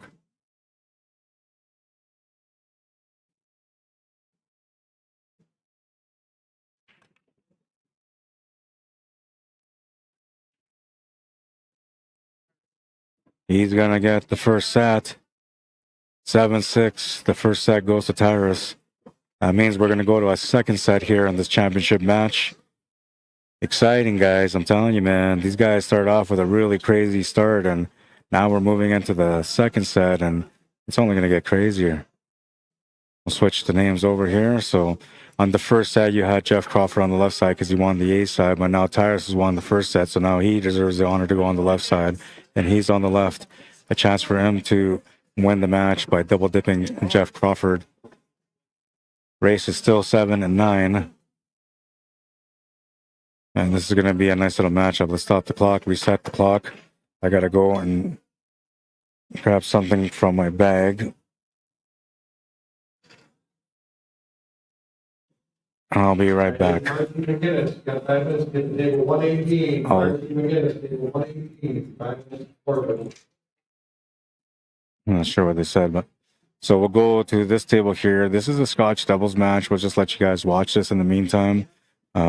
They were only on the first game. I think this might be the second game. I'll be back in a minute. I just gotta go grab something from my bag, from my equipment bag.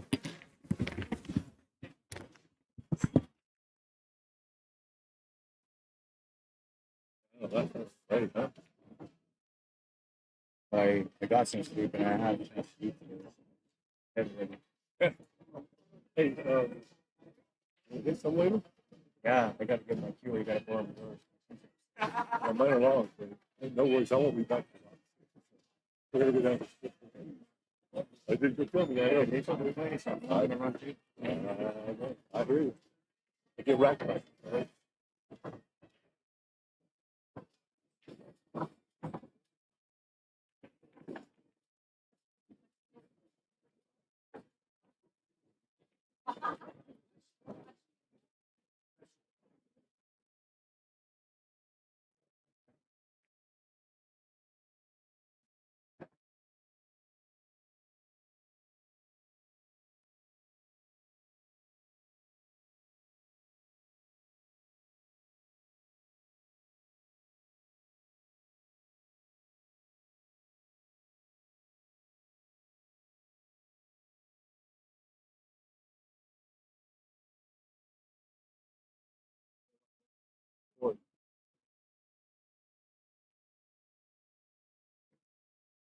can't get mad when I tell them we're not allowed to pattern rack.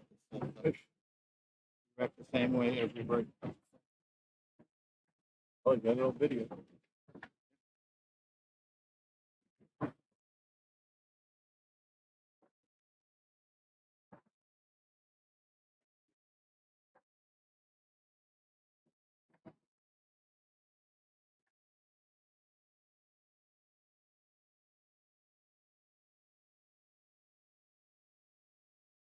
Okay. That's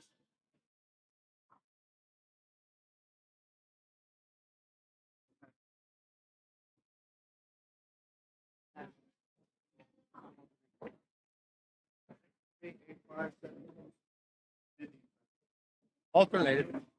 Alternated. Doesn't matter. Whatever you say, bro.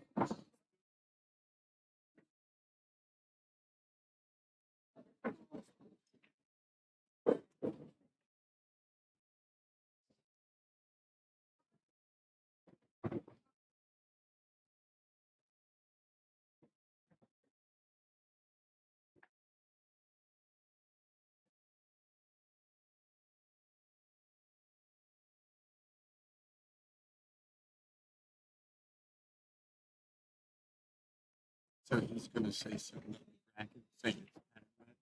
And we'll switch balls every bracket opposite sides. Okay, somebody pay- mentioned that you were Pay racking attention them. to it. Somebody said you're Right, racking Wynn them. Gaston and Toby Hart, it was one on table 101. That ranking's one on the spot. Yeah, I figured that's what it looked like to me, man. I don't know how to because but watch that so if he calls the refs over and says something, you're sitting there watching me alternate the balls. Okay.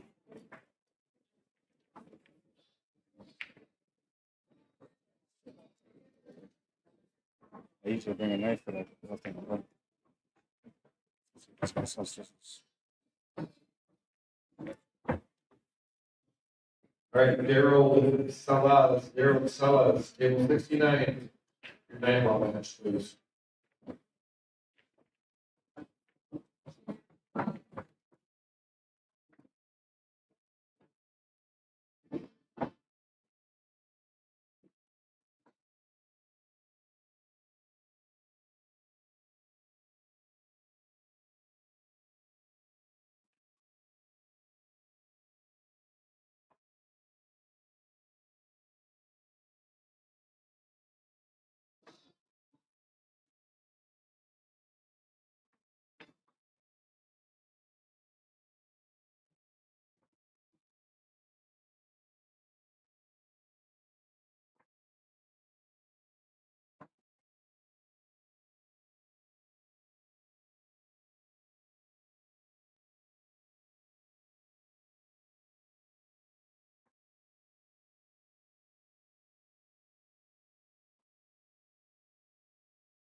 It's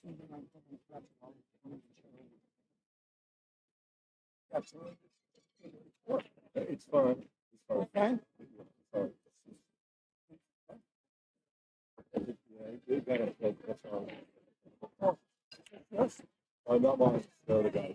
Oh. Okay. Okay, sweet. We're going to get back in check. Sorry about that. I finished.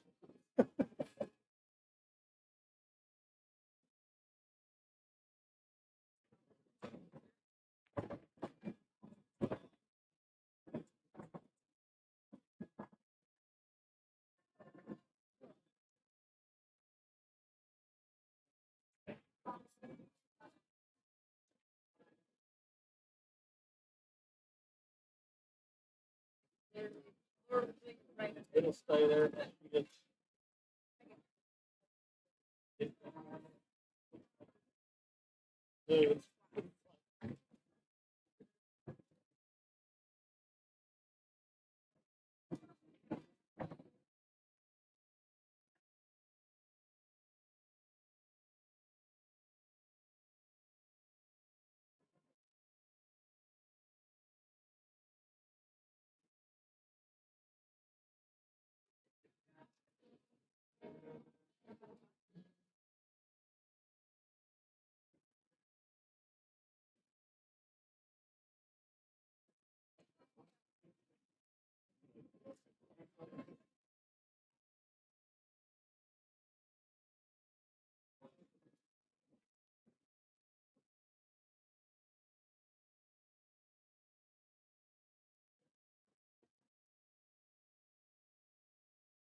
All right, exact three runoffs, table 90, 0.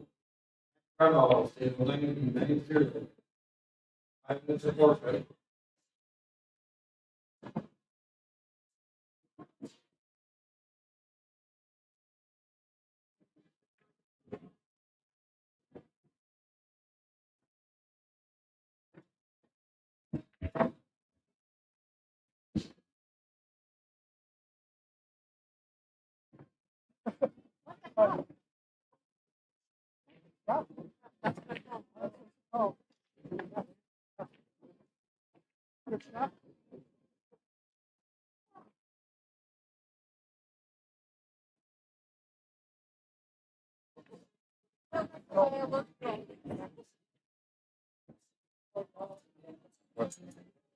It's 1-1. Here, it's 1-1.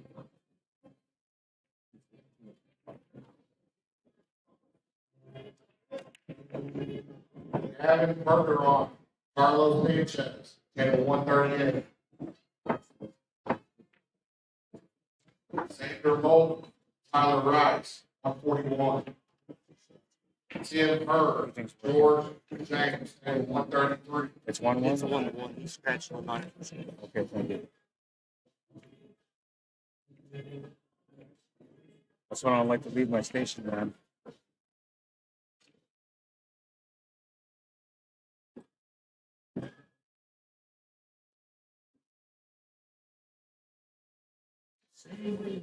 Daniel Calhoun, table 135.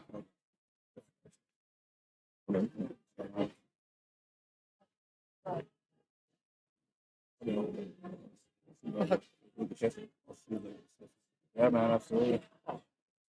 That's why I went over there because I thought you were going to sit down with me, but you can always come back. I'll have to sit up now. Yeah, we will. All right, Right. second chance women's 9 ball. We need Tina Asuncion, the table 100. Tina, table 100. You're well. A lot of people say that, man. I can have the people ready beside me. That's still it's a gift, man. Make sure everything's working because Yeah, I know it's good. All right, players Exactly. looking to get mini Thank tournaments. Run the minis over. All right, so there's a couple of things that went on there, but I had to go get a microphone because I thought I was going to have Chris Knowles join me here, but he's going to go for a supper break or a lunch break with his wife.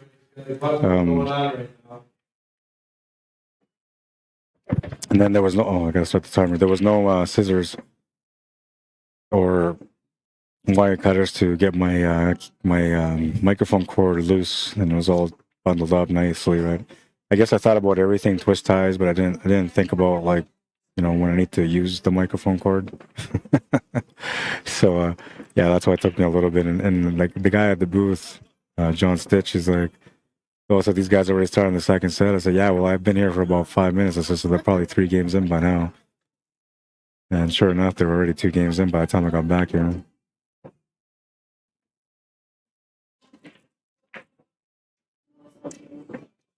A little bit off angle here, so you have to make the cue ball travel off 3 rails for the 9 or draw towards that first diamond on the bottom right and then come up for 2 instead. I'm going to play the 3 rail shape and get a shot on the 9 ball. It's gonna get that rack. It's now 2-1. Sing us a song tonight. All right, and I probably missed some comments too, so I'm gonna go back and check things out.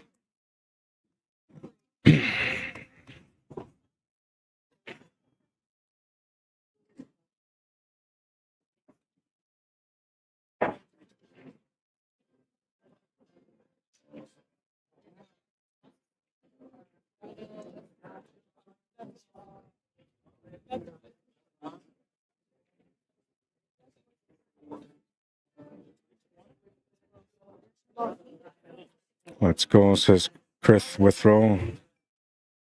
Says he's out. Luis Araiza, welcome, bienvenido. Junior Ricardo, welcome. Hi, Linda. David Underwood. Akin Abhilash Madisonka, welcome to the stream. Chris Withrow says, anyone like Jeff for the final match? I'll take Tyrus for a friendly sweat. Somebody liked it, so I think you got some action, man.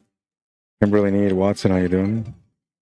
Julie Smith, welcome to the stream.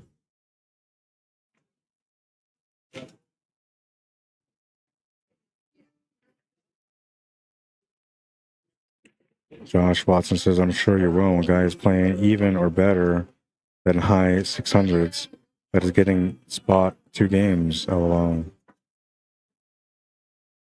Yeah, he's playing a really good game. And the other thing, too, is like he's a fast-paced player, too, so it makes his skill level look a little bit more intimidating than it is. But I know that I watched like a lot of shots that he missed, and I don't think he would have missed those shots on purpose, because that was the A-side final, and him winning that match guaranteed him second no matter what. Him losing that match meant that he had to go back to the B-side and play to try to win again. So I don't think he was like trying to throw shots or miss shots intentionally, and he missed. What did he miss? Like 4 easy, like 3 long shots that he missed, and 1 back cut. It's tough to remember some of the stuff sometimes, because you know I'm in the action, but I got a lot of stuff going on, but I can remember those little details there. Jim Joan, how you doing? Ronald Van de Water, welcome to the stream. Angus Jimerson, welcome to the stream. Andrew Roscoe, Timothy John Sr., how you doing?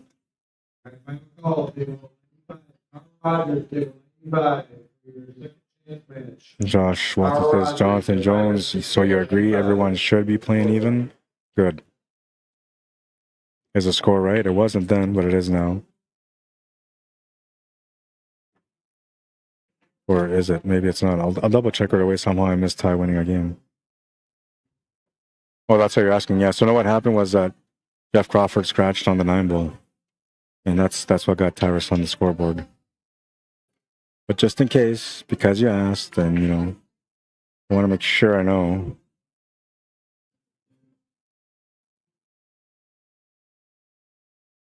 We're on to the second set now between these guys. I'll check the score for them. It is 2-1 for Jeff.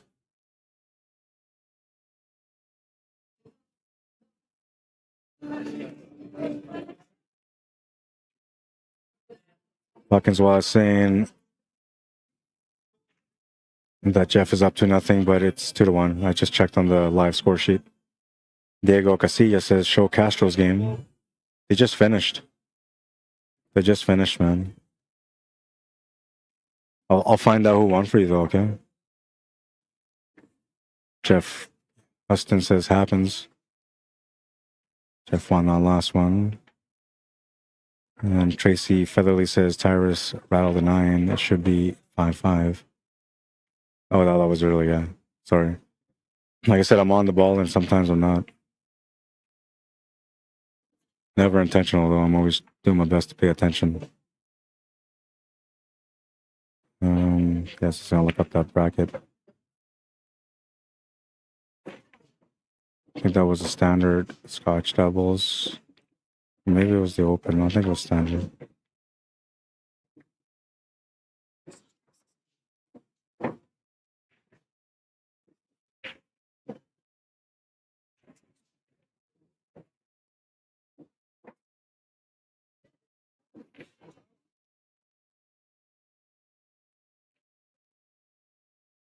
trying to find the match, but I can't find it right now. I'm on the bracket. I just can't find it. Oh, okay, so I found it here. So Renovado and Castro lost their match. Score was 3-2. Wills and Rodinger ended up winning the match, and now they're going to play against Reed and Reed. Sorry that I wasn't able to get it on that table for you. I'm assuming they're going to be playing a lot more matches, so we're likely going to be able to find them on the TV table again.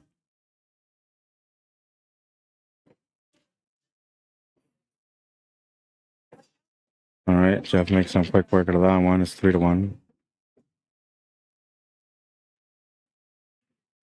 He's on a mission now, man. Lost the first set. He ain't going to do that again, he says. Looking at his opponent like, you're in trouble, man. Walked into the wrong pool hall guy.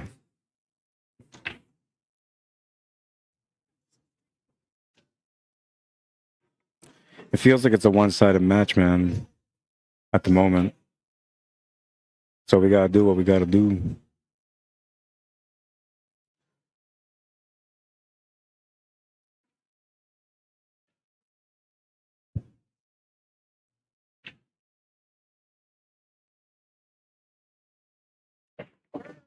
Smash and break, and he almost lost the cue ball, but he didn't. I don't think he's going to be able to make the one, but I could be wrong.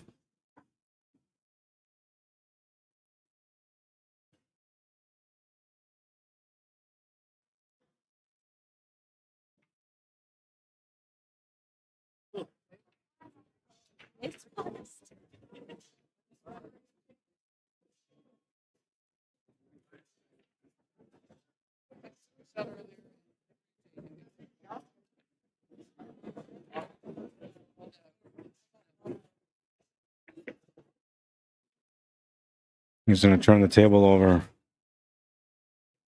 Great opportunity here for Tyrus. Shot on the one. 2-ball in the open. 3-ball's gone, so from the 2 you got to go to the 4, and the 4 sitting to the left of the 8-ball near the bottom right corner. So he's got a great table layout here. Should be able to take advantage of the situation.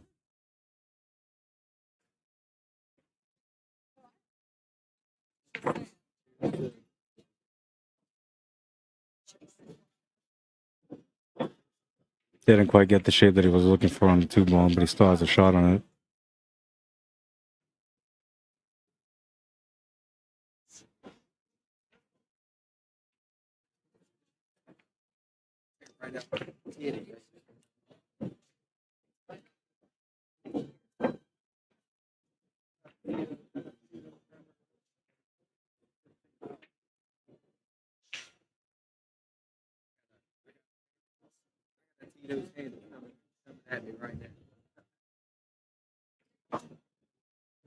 Makes the 4-ball. Looks like he's going to be out on this rack. No other problems on the table. Everything's kind of clear and good to go.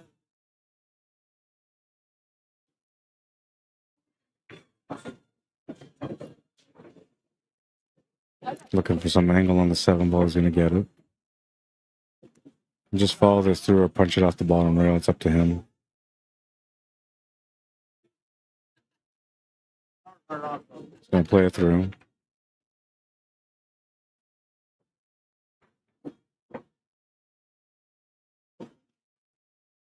I'm going to bring down that cue ball because I'm not going to use it right now.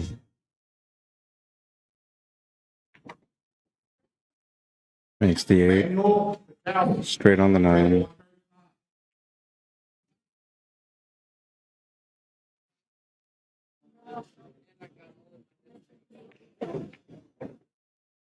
It's on the scoreboard again. He's down by 1.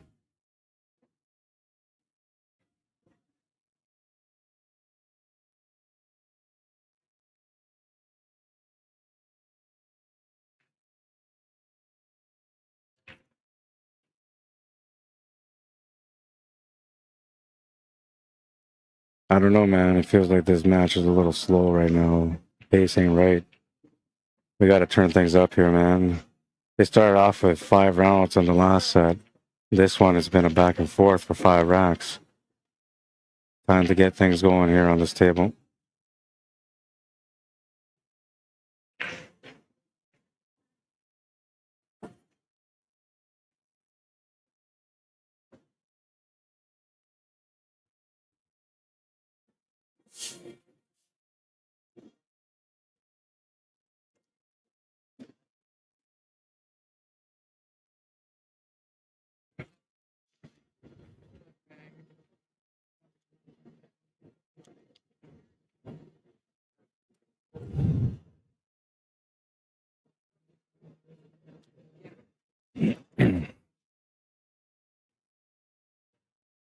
Pablo Camacho. I don't know why, but I remember him from last year. Oh, that's right. They were the Sunshine Kids or Sunshine something or Sunnyside, something like that. So that's what they were last year. That's how I remember him. A little softer on the break on that one. Is going to make the 1 ball. No real opportunity here. All the 2 balls below the 7.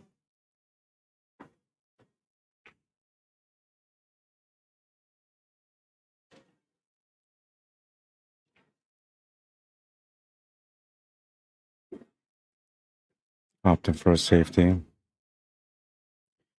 Good safety too, because that's going to force Jeff onto doing a long rail kick shot. Now, in a perfect world for him, what he would have to do here is just hit it almost like pocket weight, run into the 2 and freeze into it.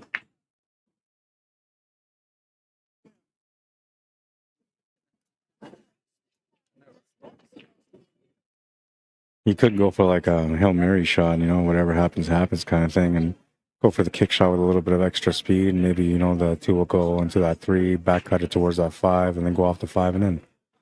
Could be a possibility like that. But these guys are high-level players. They don't take crazy chances. They don't do crazy shots. So I don't see him doing anything like that. But if he feels like, you know, if he feels like the percentages roll on his side, he might do it.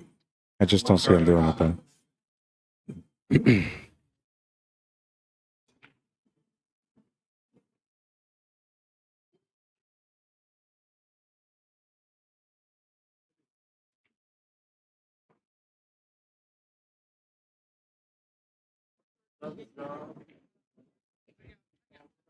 Oh, wait.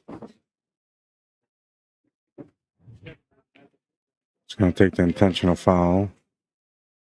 Give him ball in hand. I guess the way he's looking at it is like it's going to be tough for him to be able to get him on 3 foul anyway.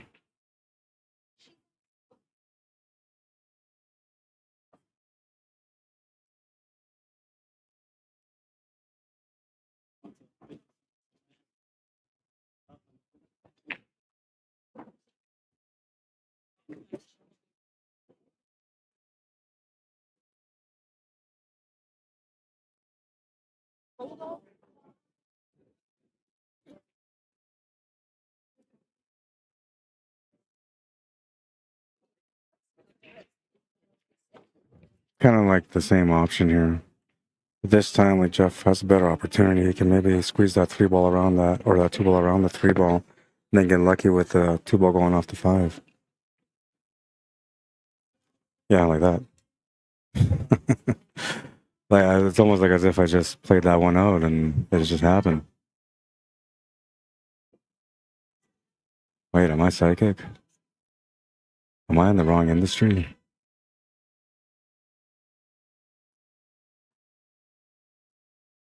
Perfect hit.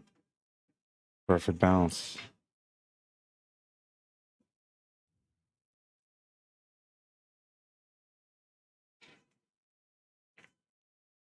Makes a good shot there. Gets really straight on this 4 ball. A little bit of perfection being displayed here on this rack.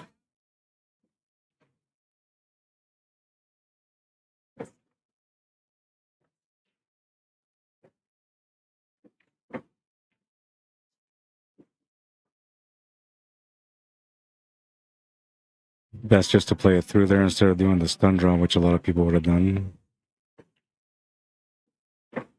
Now the through shot coming up here. Came up a little bit short on the pace, but he still has the shot, so it's not bad. Can hit this, medium pace and come almost at the same angle for the 8-ball. Gonna hit it a little bit harder just to make sure, though. And he's gonna have a perfect angle to be able to stun over the top to the left side of the 9.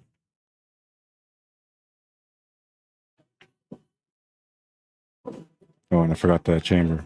See, I get caught up in things, man. I get caught up in things. Here, I'll take that down. Sorry, guys. I'm just, getting into the match now. 4-2. He's got a 2-game lead. Stupid ball chamber, making me look unprofessional. It's not me. It's not the operator. It's the system. The system just doesn't want to work. But when did the system ever work? Says everyone. Rick Castorena, how you doing? David Caston, David Foro, welcome to the stream. Ashraf Devotee, welcome to the stream. Jason Warren says, I missed that game, so should be. Bob Jordan, Edward Legnon, welcome to the stream. Or Legnon, welcome to the stream. Jennifer Roby, how you doing? Jason Warren says, Ty is missing balls that I've never seen them not hit, or it would be a closer match, I believe. Well, he was having that issue a little bit earlier on the A-side final, too. It just happens, right? Like, you're playing against a strong player. You know it's a strong player, and so you got to be a little bit more precautious, and, that's going to create a little bit of insecurities and coming up short every now and then, so. This is all part of the process, though, man. But, what he should be thinking about is not the fact that, he got into trouble and turned the table over by missing a shot. He should be thinking about the fact that, first of all, he lost only to this guy, went to the B-side final, won that match, came back to play against the guy that he lost to, beat him on the first set. So right now, he should be full confident. Absolutely fully confident.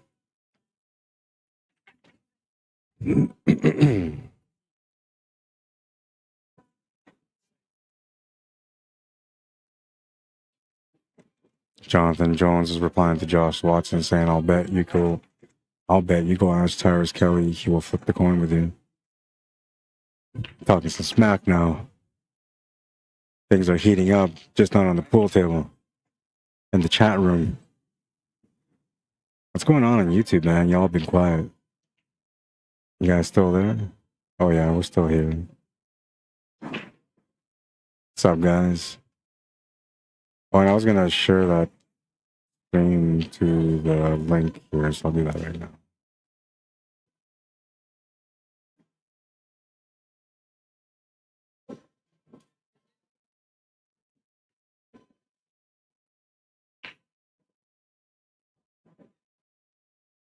So on the left side of this table, we have a Scotch doubles standard matchup between Asuncion and Sarnagar against Peterson and Generone.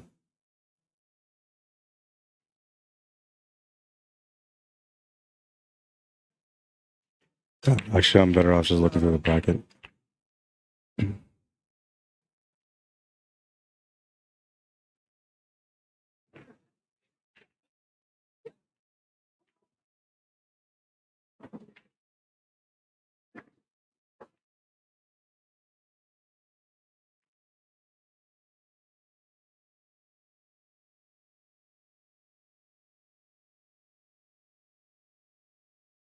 All right, so the video for that match has been added. Should add the video for the last one too. People are going to want to see both sets.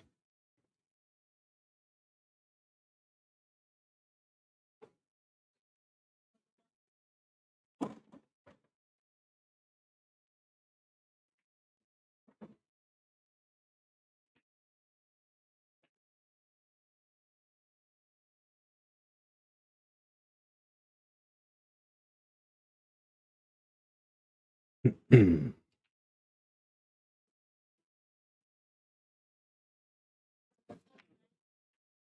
going to make a good hit on the 4, but he's going to leave the shot on the 4. I know, like, one table looks really dark, the other one doesn't. I'm trying to figure out the calibration on this camera. Let's see, can I do it from here?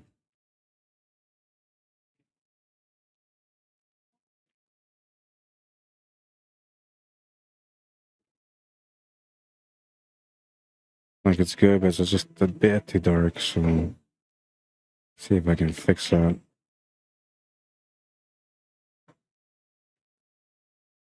That makes it darker.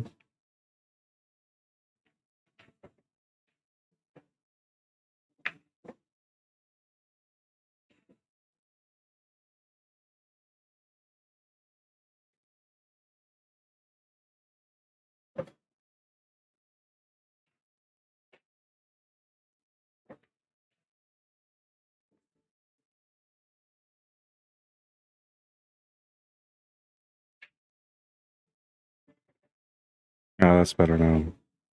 It's just a bit too dark last time.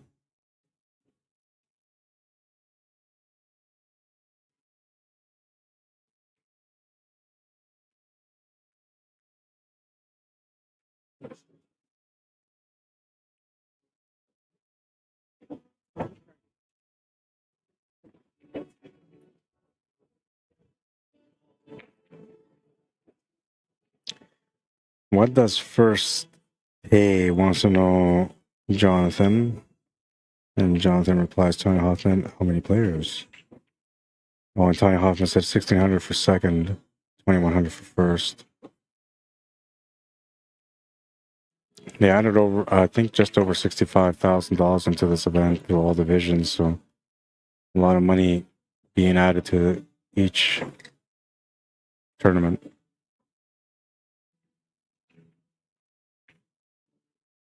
That's one of the shots that he was kind of missing on that A-side final, but he made it this time around.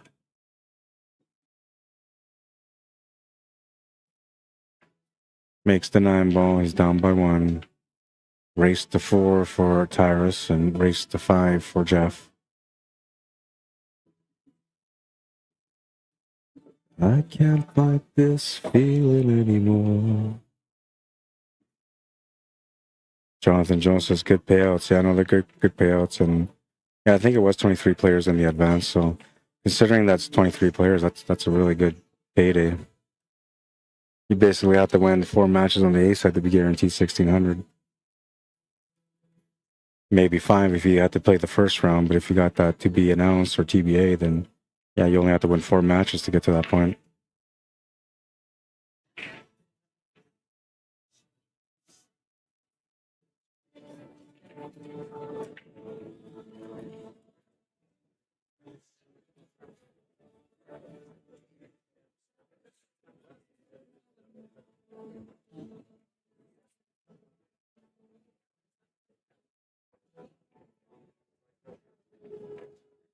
One, two, three, 4, 3, 4, 3 is the score. It's accurate.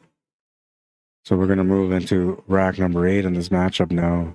We're not in any like crucial point of the match yet, but we're slowly making our way there. He's gonna come up dry on the break. First time coming up dry that I've seen. Almost like he slowed down his power and try to focus more on control.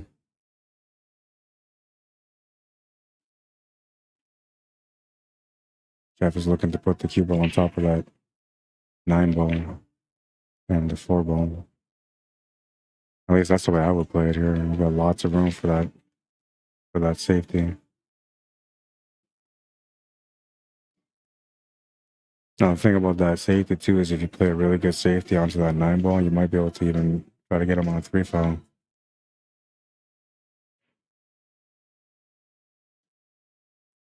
Oh, it's gonna come out. Oh no, it didn't affect into the 7 ball.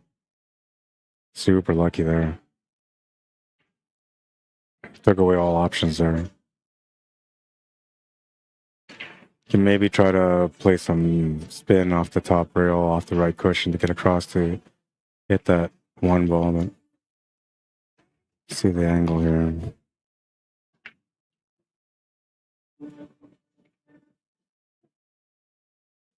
Oh, it's gonna be tough to hit that. Great try, but he just missed the shot. Ball in hand for Jeff Crawford.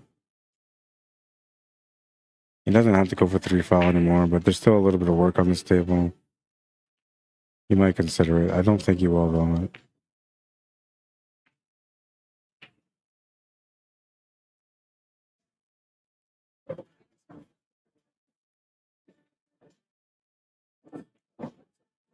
Looks like he's going to try to set up for the 3-5 combos to leave the 3-ball over the pocket for the breakout on the 4-9.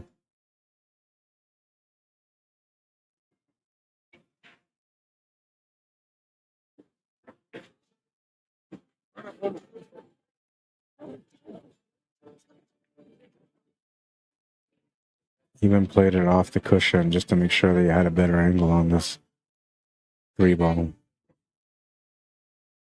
He's going to be in tight. He's going to have to hit this fairly thick for him to get that cue ball to come into that. I guess the 7-ball. I don't think you can make it onto the 9-ball. He's going to have to use the 7-ball for the breakout. Getting the 7-ball to run into the 9-ball to push the 4-ball open.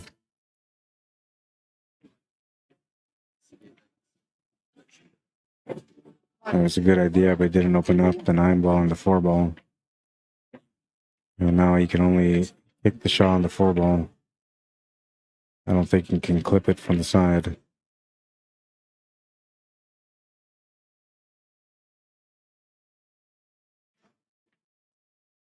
Well, I was wrong. He was able to clip it, and he's left a pretty good save.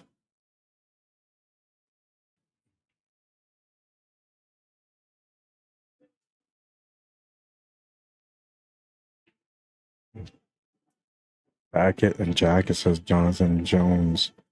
And he also says, considering all the money put into leagues year-round, that's really awesome. Yeah, it's really good. I think they do a really good job, this organization. I've dealt with a few different organizations, and this is the one that I feel is one of the good ones. And same with, well, there's a few of them actually out there. I'm not going to start knocking names or anything like that, but this one does really good.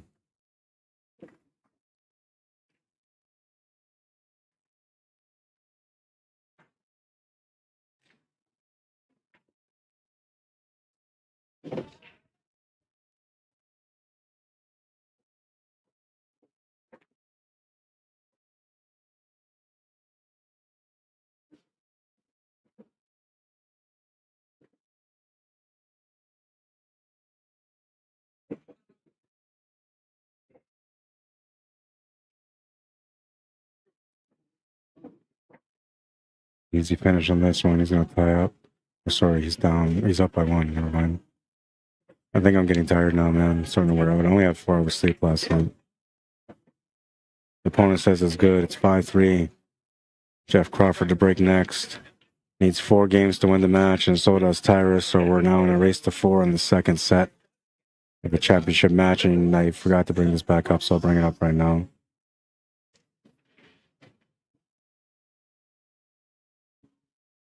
It is the 9-ball singles advanced Masters championship match.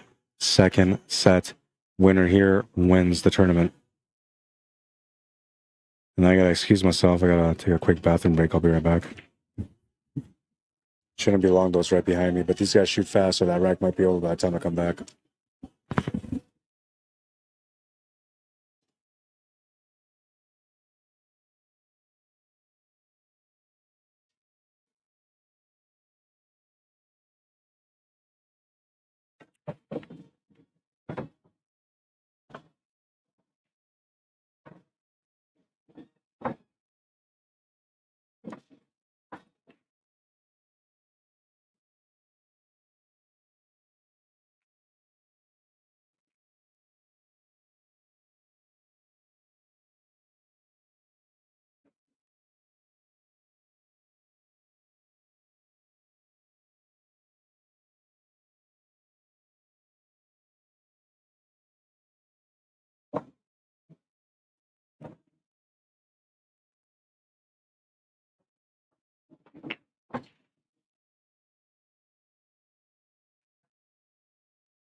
All right, and we're in battle mode now. It's 6-3. All right, I'm back.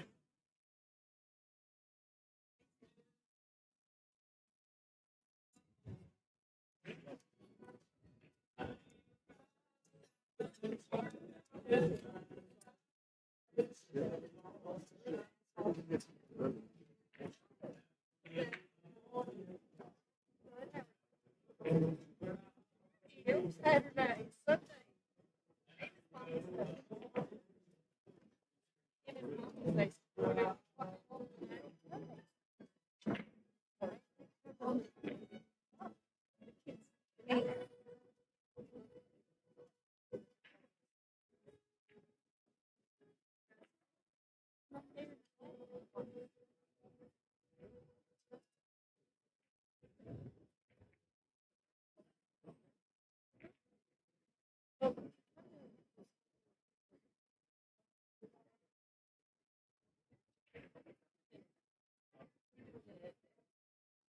Just trying to find the stream here again. Okay, I'm good.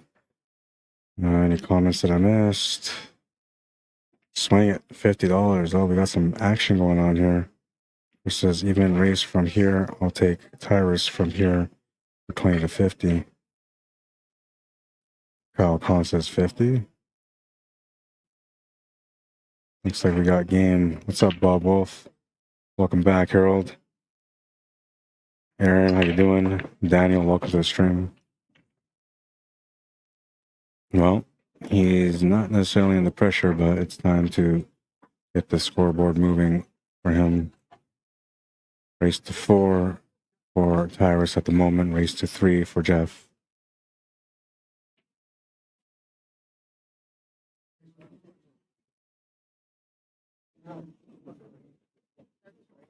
What's up, Sean Wood?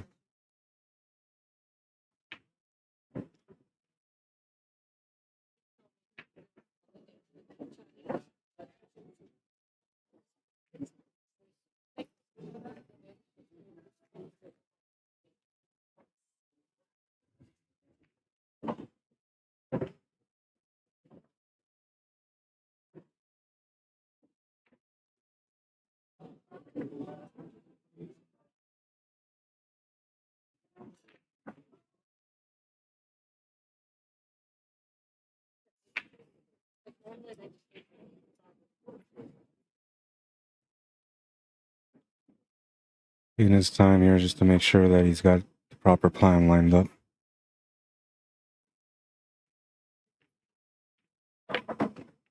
Oh man, he's gonna scratch the cue ball.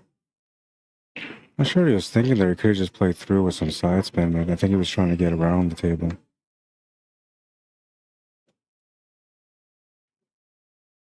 Ball in hand for Jeff, and he's gonna have an easy out on this one.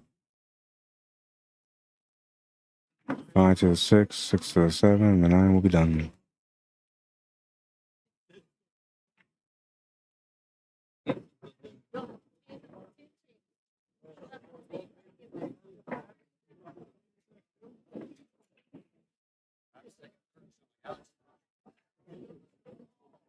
I wonder what kind of cue he plays with.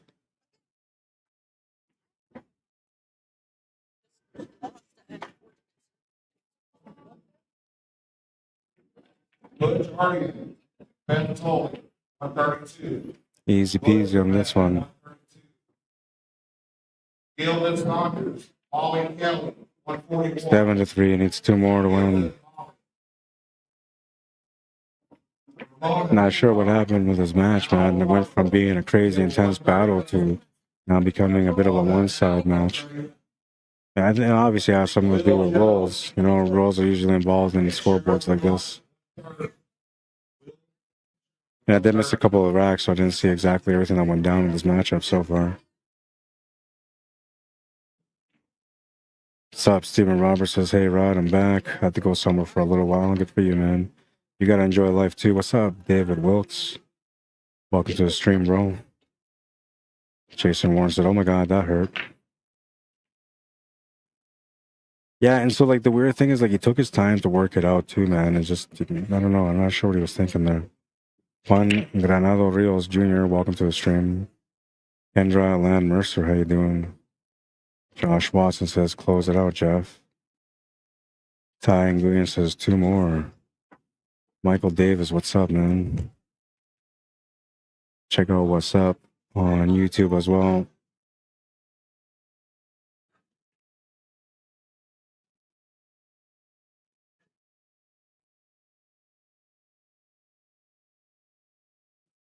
Yes, sir. Still here, says Binaural. Just enjoying your stream, buddy. Right on, man. Adam Cool, what's going on, my man? Says, how's it going, Rod? I'm doing all right, man. You know, yesterday I was I felt like I was stuck in the desert with no water, but I was actually stuck in a pool hall or a pool room with no food.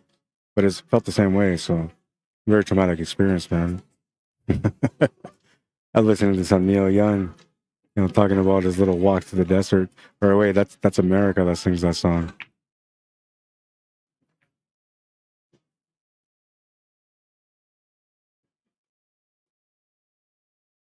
But today it was a good day, you know. I mean, I slept only 4 hours, so I'm like super exhausted, man. But I'm a machine. If you give me some oil, I'll just keep going, you know. And I learned my lesson from yesterday, because yesterday, like, I had a opening at 9 o'clock, which I wasn't expecting. So I went out to have some breakfast, and then the rest of the day I didn't get a chance to eat until eventually, like around, I think it was midnight, when Clutch Shot Billiards pulled through for me and came out with a sandwich and dropped off a sandwich for me.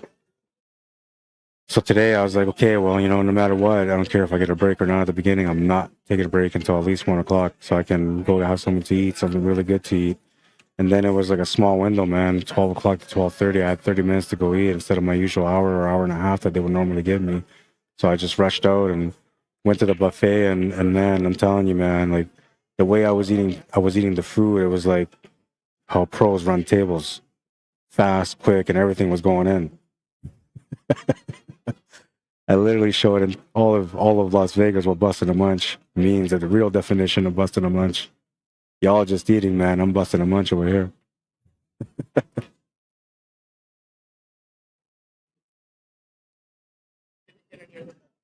5 to 6 seems to be his only problem, he says. Yeah, and I mean, it isn't. It all depends on the shape, right? Because if you get over on the left side, somewhere by that middle diamond on the top left rail, you'd have the perfect angle for the 6-ball. Playing safety. Smart shot. I mean, he could have maybe gone for something here, but there was no need for it. He's got control of the board. You know, he's up by 4 right now. His opponent might be feeling a little discouraged at the moment, too, because, you know, it could have been a closer match, and turning the table over a couple of times has costed him, and that's created this gap between both players. So his opponent might feel a little deflated right now, but we'll see, man. I believe that this match is going to go the stretch, but we'll see.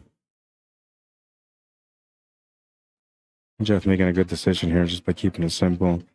He's 1 away from getting on the hill, 2 away from winning the match. No need to risk anything.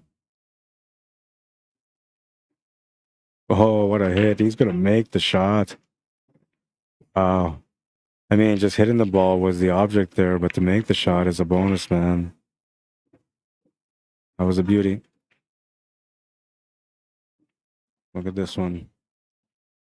Efren Reyes in full effect. The Z shot. And what a shot.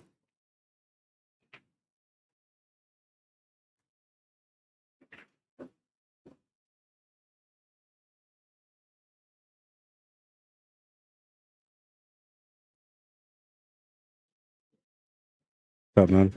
They're at 7-3, second set.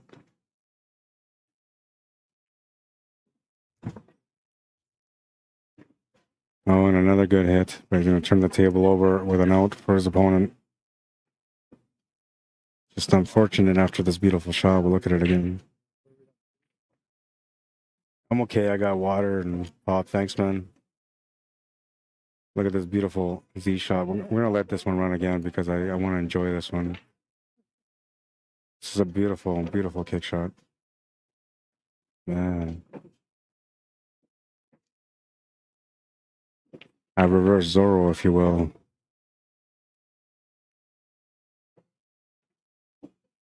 Oh, Jeff looking good here to get on the hill. It's going to be a tough climb for Tyrus, man. He needs to win 4 games in a row if he wants to win this match, if Jeff wins this rack. Now, if by any chance things turn over here and then Tyrus gets an opportunity, that will give him a little bit of energy, man, some confidence. Because being down 3, needing 3 to win, his opponent needing 2 to win, that keeps him in the game.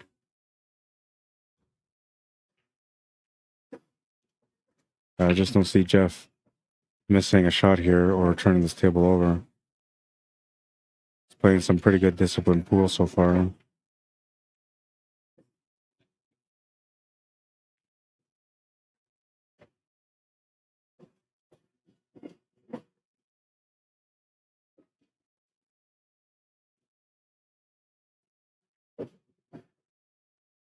He's on the hill.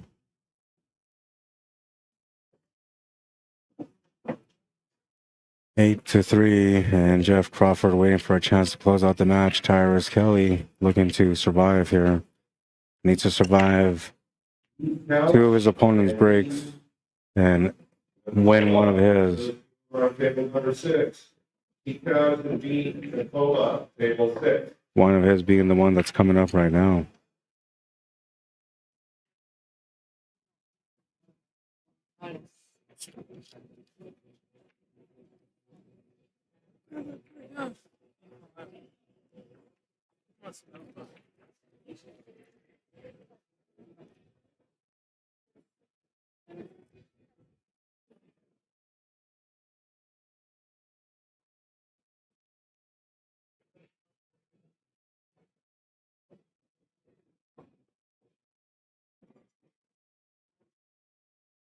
All right, we're going to move into rack number 12 now in this advanced singles championship match, the second set.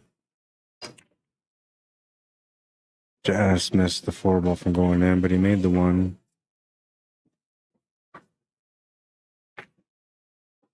Has a straight shot on the 2-ball. 3-ball sitting on the right side of the table, so he needs to punch this off the rail to get onto the 3 or follow it through off 2 rails to get onto the 3. Doesn't really want to disrupt anything on this table, wants to keep everything laid out the way it is. That will give him the best chance to get out. He will punch it off the rail for the 3. Would have liked to have gone straighter on this shot because then he could have easily held shape for the 4, but the way he's set up here, he might actually have to run into the 4-ball. Or maybe just avoid it altogether and play right cushion, left cushion, right cushion. I'm not sure if the table will be able to deliver the speed for that though, but that's what he's going to have to try. Or, like I said, run into the 4-ball, which is what he chose to do. Now he hit it just a bit too hard, leaving him not too many options on the floor. One thing, though, I can say is that if he makes the shot to the bottom right corner, he'll have natural shape for the 5-ball.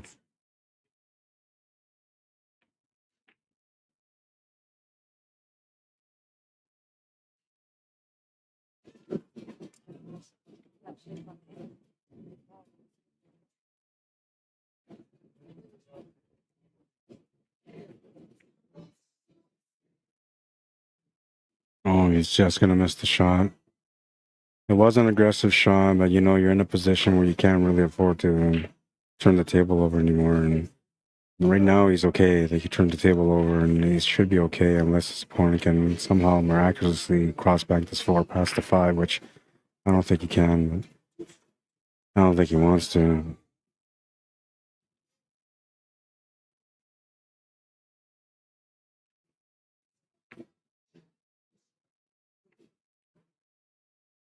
Really analyzing the table.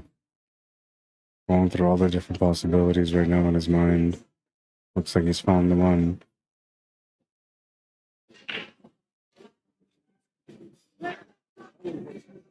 I don't know, maybe just a cross bang, take the cue ball up table between the 8 and the 9. He's going to play the safety into it instead. And that's a good choice. It takes away almost everything for the 4 ball.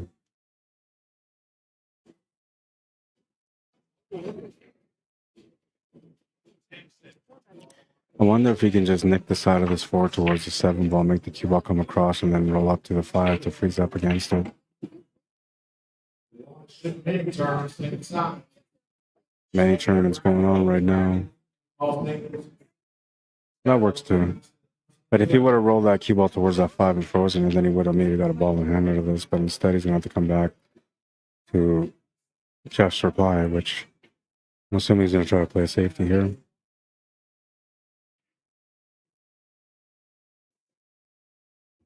He's going to use the 5 to lean on it. Now it's created some separation. I feel like, you know, you're in a bad spot here and you don't really want to gamble too much, but you might have to gamble on the bank side here.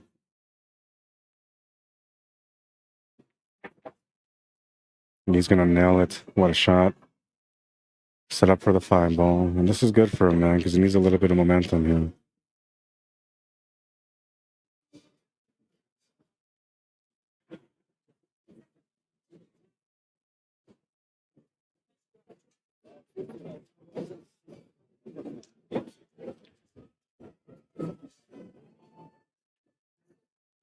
What's up, Chris Mason?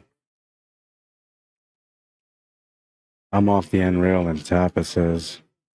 Or come off the end rail and tap, it said Stephen Roberts.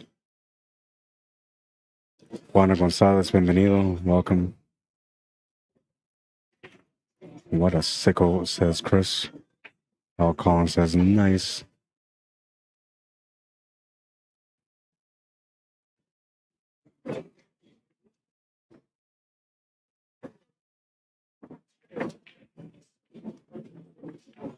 It's a good rack, man. Down by 4, but only needs 3 to win the match. Jeff Crawford breaking for the match. First time breaking for the match. If Tyrus wins this one, he would be breaking next for a chance to get on the hill. And Jeff Crawford will break one more time for the match. It will be the final rack. Can we get there? Are the pool gods with me today? I feel like, you know, Tyrus earned a chance to be able to win this event. But the reality is that 60% of the times, the winner's side winner is going to lose the first set. And 40% of the times, they're going to win it. Very rare, though. And whoever comes to the loser's side, or the B set, as we call it in Canada, that player will 60% of the times win the first set, but 60% of the times will lose the second set. And that's a real statistic. Look at that break. Somebody's hungry for a closeout.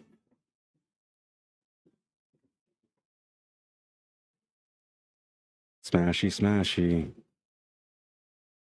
Everything going in.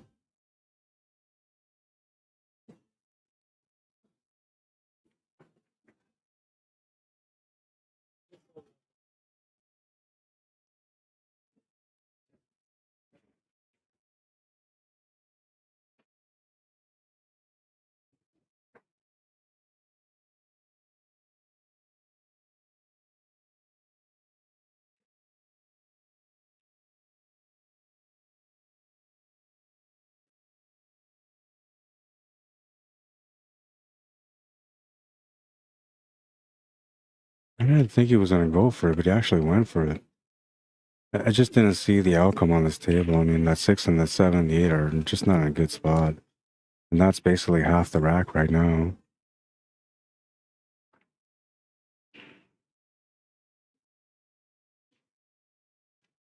Get an opportunity here for Tyrus, though. He'll have a chance to maybe get a game closer into this match.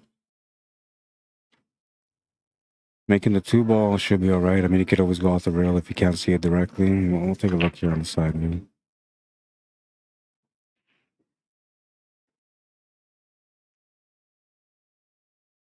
Yeah, it looks like he's all right to make that 4. Doesn't necessarily have to break out the 6 ball, but he would have to play almost perfect shape to get on it. Got a good angle to work with it right now to get onto the left side of that 6 ball. It does go to the top right corner, and all you have to do is get to that first diamond that's just past the side pocket.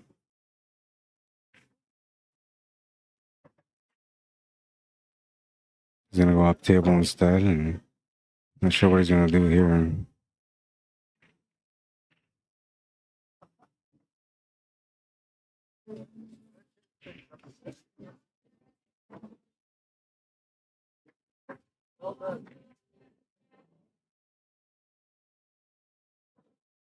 And safety, it's gonna go a bit too far though. And he's disappointed with the leave. He's left the bank side option for his opponent. Bank side with a follow through positional shot here for the 7 ball. And he's a pretty good banker, Jeff, so I'm assuming he's gonna make it. Setup on the 7 is right on point.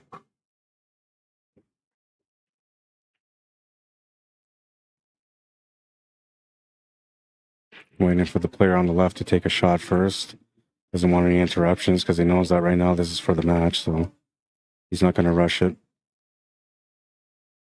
Doesn't want to turn this table over either because that can give his opponent some hope, some life, which can be dangerous at this point.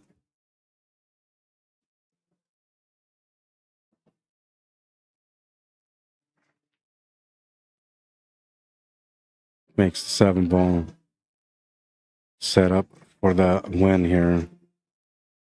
Just the follow through on the 9, or sorry, on the 8 ball to get onto the 9 to win the 2024 9 ball advanced singles tournament, advanced / masters tournament.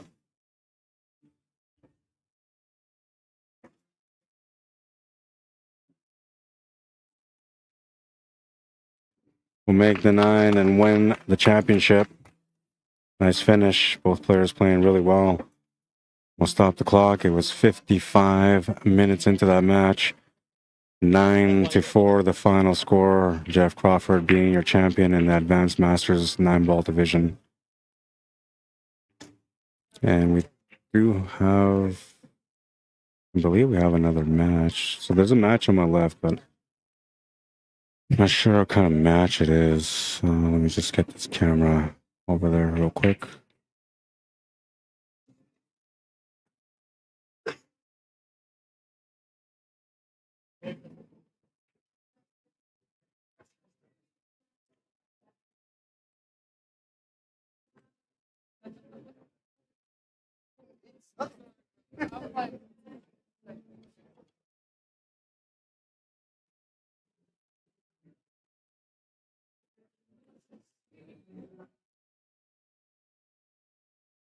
All right, and I gotta find out what's up with the next matches. No, this is the other one here. I gotta do a little more calibrating here. Oops, wrong way.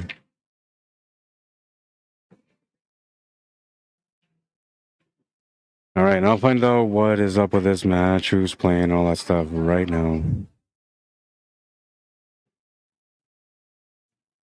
It would be Scotch doubles. I'm assuming it might be a standard one, so we'll check out what it is. Table 2 is going there. Table 47. Table 27. Table 29. And on the A side, table 23. Table 12, I found it. It is a standard matchup. It is Asuncion and Sarnagar against Peterson and Generone.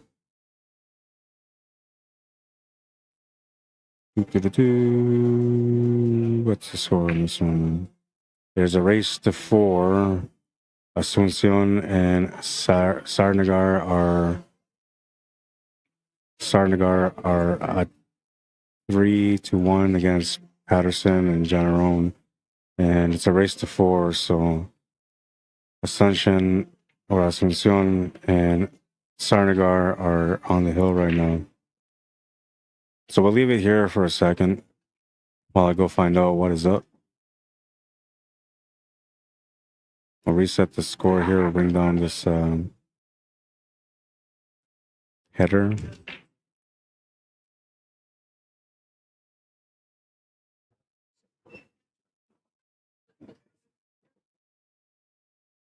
American Cuesports celebrating their 20th anniversary this year.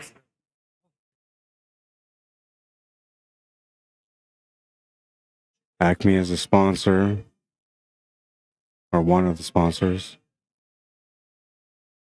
also known as Omega. Brutal Game Gear made the shirts for the event. They're beautiful shirts. All right, I'm going to go find out what is up, and I'll be right back. Don't go too far, but you might have enough time to have a quick smoke. I'll be right back.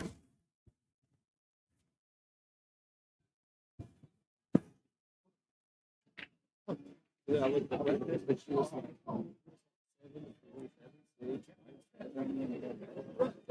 mean, they're not, I'm like, nobody was getting it. But I did something with you. You just submitted your entry to the advanced master, and they put you as you just, yeah, right. You just submitted money to the thing. They put you in whatever.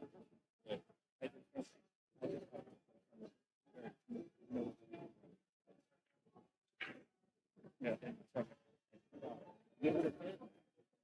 I'm playing Josh Watson. And I'm up for one of them. I'm not saying that I'm not supposed to.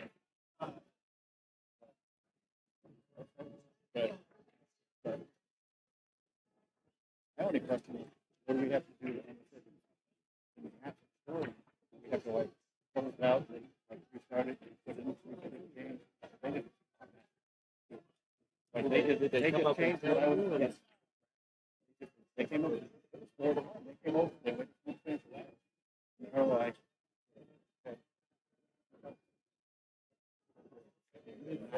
Yeah.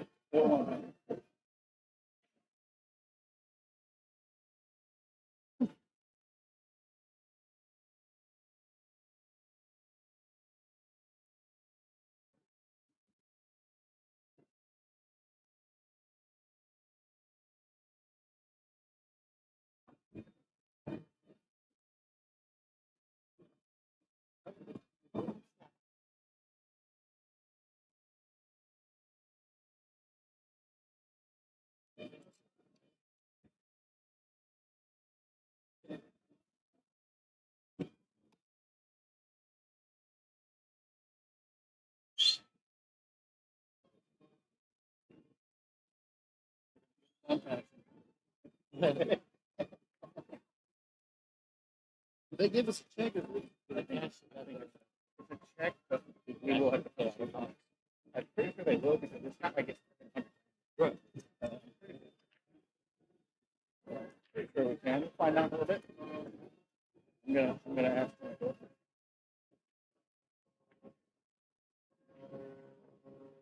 Watch out, you'll be going to 12 in April. Let me double check your 8 dollars.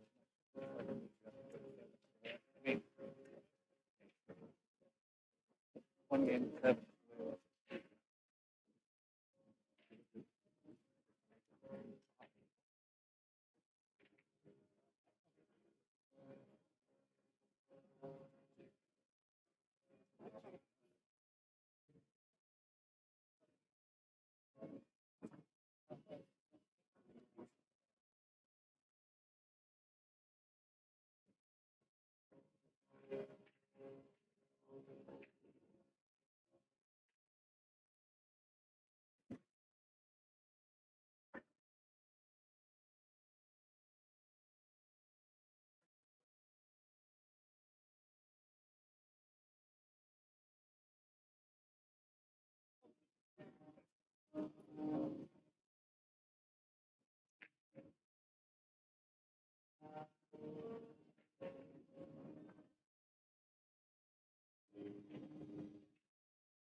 All right, so I was told that they don't have another match until 4:30, but they're gonna try to get that match going on at 4.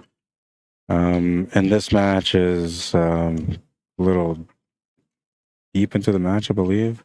Whatever the case, so he told me just stop the stream, come back in a half hour, and then hang on, I gotta do something here.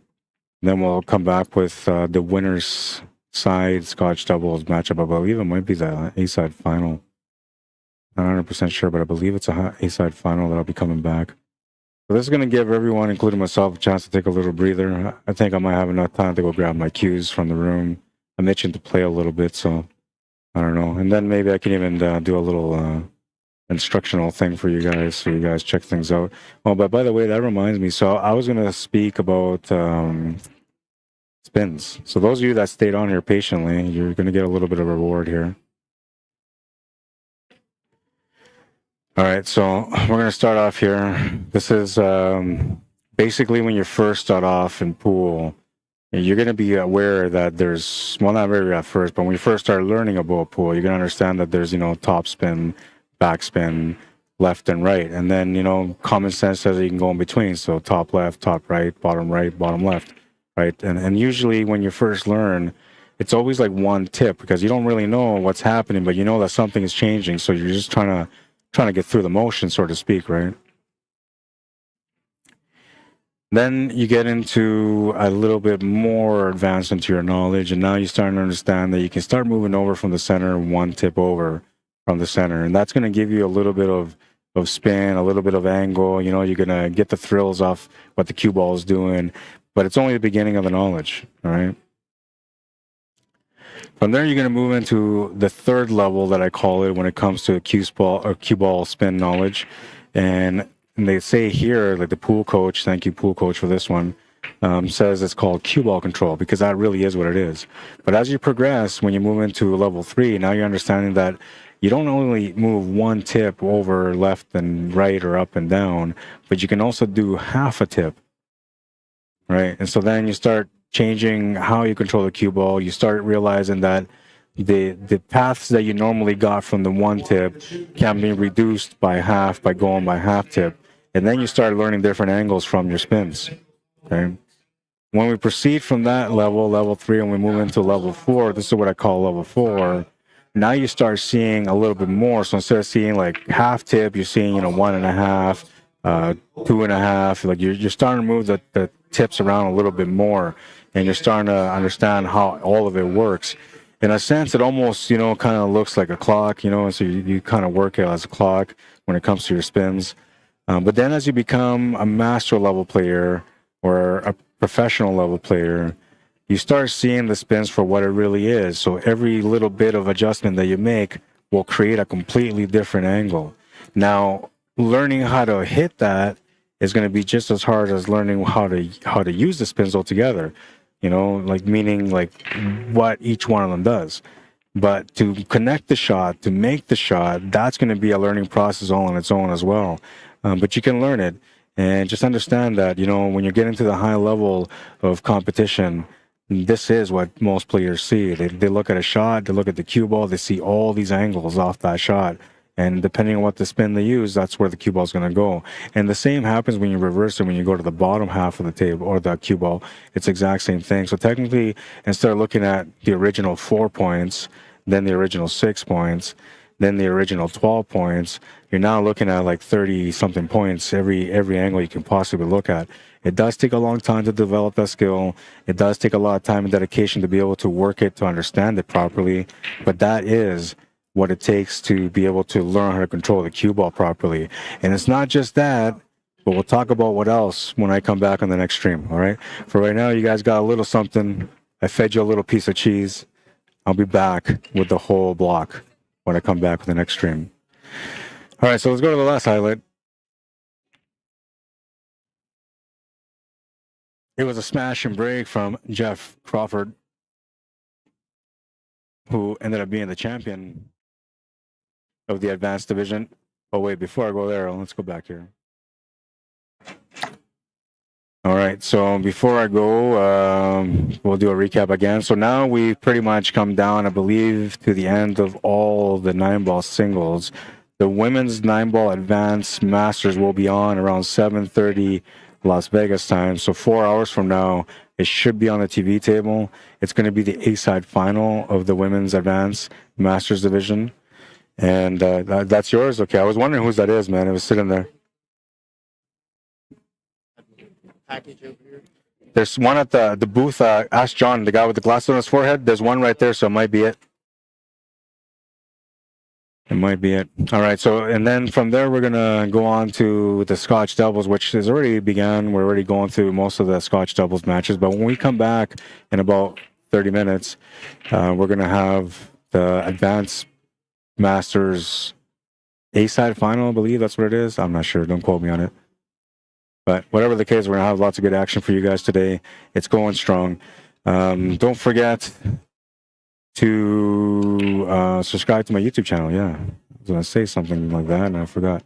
Find me under Arriagada/CSL Manitoba. If you're enjoying the coverage, this is the way I always work. I'm very thorough on my commentating. I like to educate people as much as I can when they're playing, and I like to give the players tips as they're playing on the stream as well. If you enjoy all that stuff and you like my comedy, which, I don't know, I'm not really a comedian, but I have funny moments, definitely subscribe to the channel. Did you find the package? Meatball that's in the little package that they come in. There was a package, so where he's Yeah, sitting on the that left. I found it. Okay. Oh, yeah, I don't know. I didn't see anything else. Oh, that's food. All right. Yeah, somebody was looking for something that they lost. Want me to come on and cover an event for your organization or for your tournament or for any special event that you can think of? I cover everything, man, including weddings, socials, baptisms, whatever it is that you need. Elections. I know a lot about elections, so we got elections coming up. Message me at cslmanitoba@gmail.com. I just got called for a couple of elections, actually, and I can't do them because I'm out here in Las Vegas right now, so I'm losing out money, man. But that's all right. I don't mind. I love pool, man. If you want to support me through my work, you can do so through PayPal at cslmanitoba@gmail.com. And if you're in Canada, through e-transfer at cslmanitoba@gmail.com. Do I forget anything? Well, let's show you guys some of the jam up shirts. I gotta go though, but here's some of the jam up shirts. If you guys go to jamupapparel.com, you'll find all this gear, man. And you gotta look under, you know, the collaborations with the players, the collaborations with partners like Predator, Salado, now Lucasi, and the WPBA. So they work with everyone, Jam Up, and they got a lot of beautiful designs. You can see them here right now: golf shirts, polo shirts, pool shirts. They have golf shirts and even fishing clothing. A little bit of everything. Look them up, jamupapparel.com. All right, and that's going to be it, man. I'm out of here. The pool wisdom: the more you sweat in practice, the less you bleed in battle. Get to those tables to become the champion within. Only way to get there is by working hard, man. It's never going to be one of those things where you wake up one day and you see it all. It's going to be one of those things where after you work so hard, you finally realize how to do it all. And it just takes some time. It takes some effort. It takes a lot of dedication. And it takes a whole lot of no quit. All right? As long as you have no quit, you're going to be a champion, man. The minute you give up, that's the end of your story. Never give up. Always put up a fight. Become the champion within. All right, my name is Arriagada. If you guys want to add me or follow me on Facebook, you can. If you want to message me to come out to your town, I already told you about. Pop it up again, cslmanitoba@gmail.com. If you have an event that you want to advertise, even if you're not going to hire me, send me the poster, send me the information, including what the payouts are and what the entry is, and I'll help you out. I'll put it up on my stream, and you'll get lots of exposure. I'm telling you, there's pool players in every industry, man. So whatever you got going on, I can help you get more people into your event. All right, and yeah, I'm done, man. Like me or follow me, or I don't know. I don't even know what I'm saying, man. Add me or follow me on Facebook. That's what I meant to say. You can also like and follow our Facebook page if this is your first time tuning into Cuesports Live. Don't forget to support ACS. They're under American Cuesports and in brackets ACS. That's their Facebook page. And go over there and keep up with all the action. They got lots of action going on, events all over the United States. And I'm telling you, you don't want to miss another action. Plus, you get a chance to go and compete in some of these events because when you sign up or you not sign up, but when you follow their page, page, you'll get notified every time that they have an event. They post up all their posters on there. So a great way to follow up what's going on with ACS moving forward. And all right, that's it. I'm out of here, man. If you want to find me on YouTube, Arriagada /CSL Manitoba, which CSL stands for Cuesports Live. I'm out. I hope you guys enjoyed the stream. I'll see you guys with another stream shortly, about half hour. Cheers.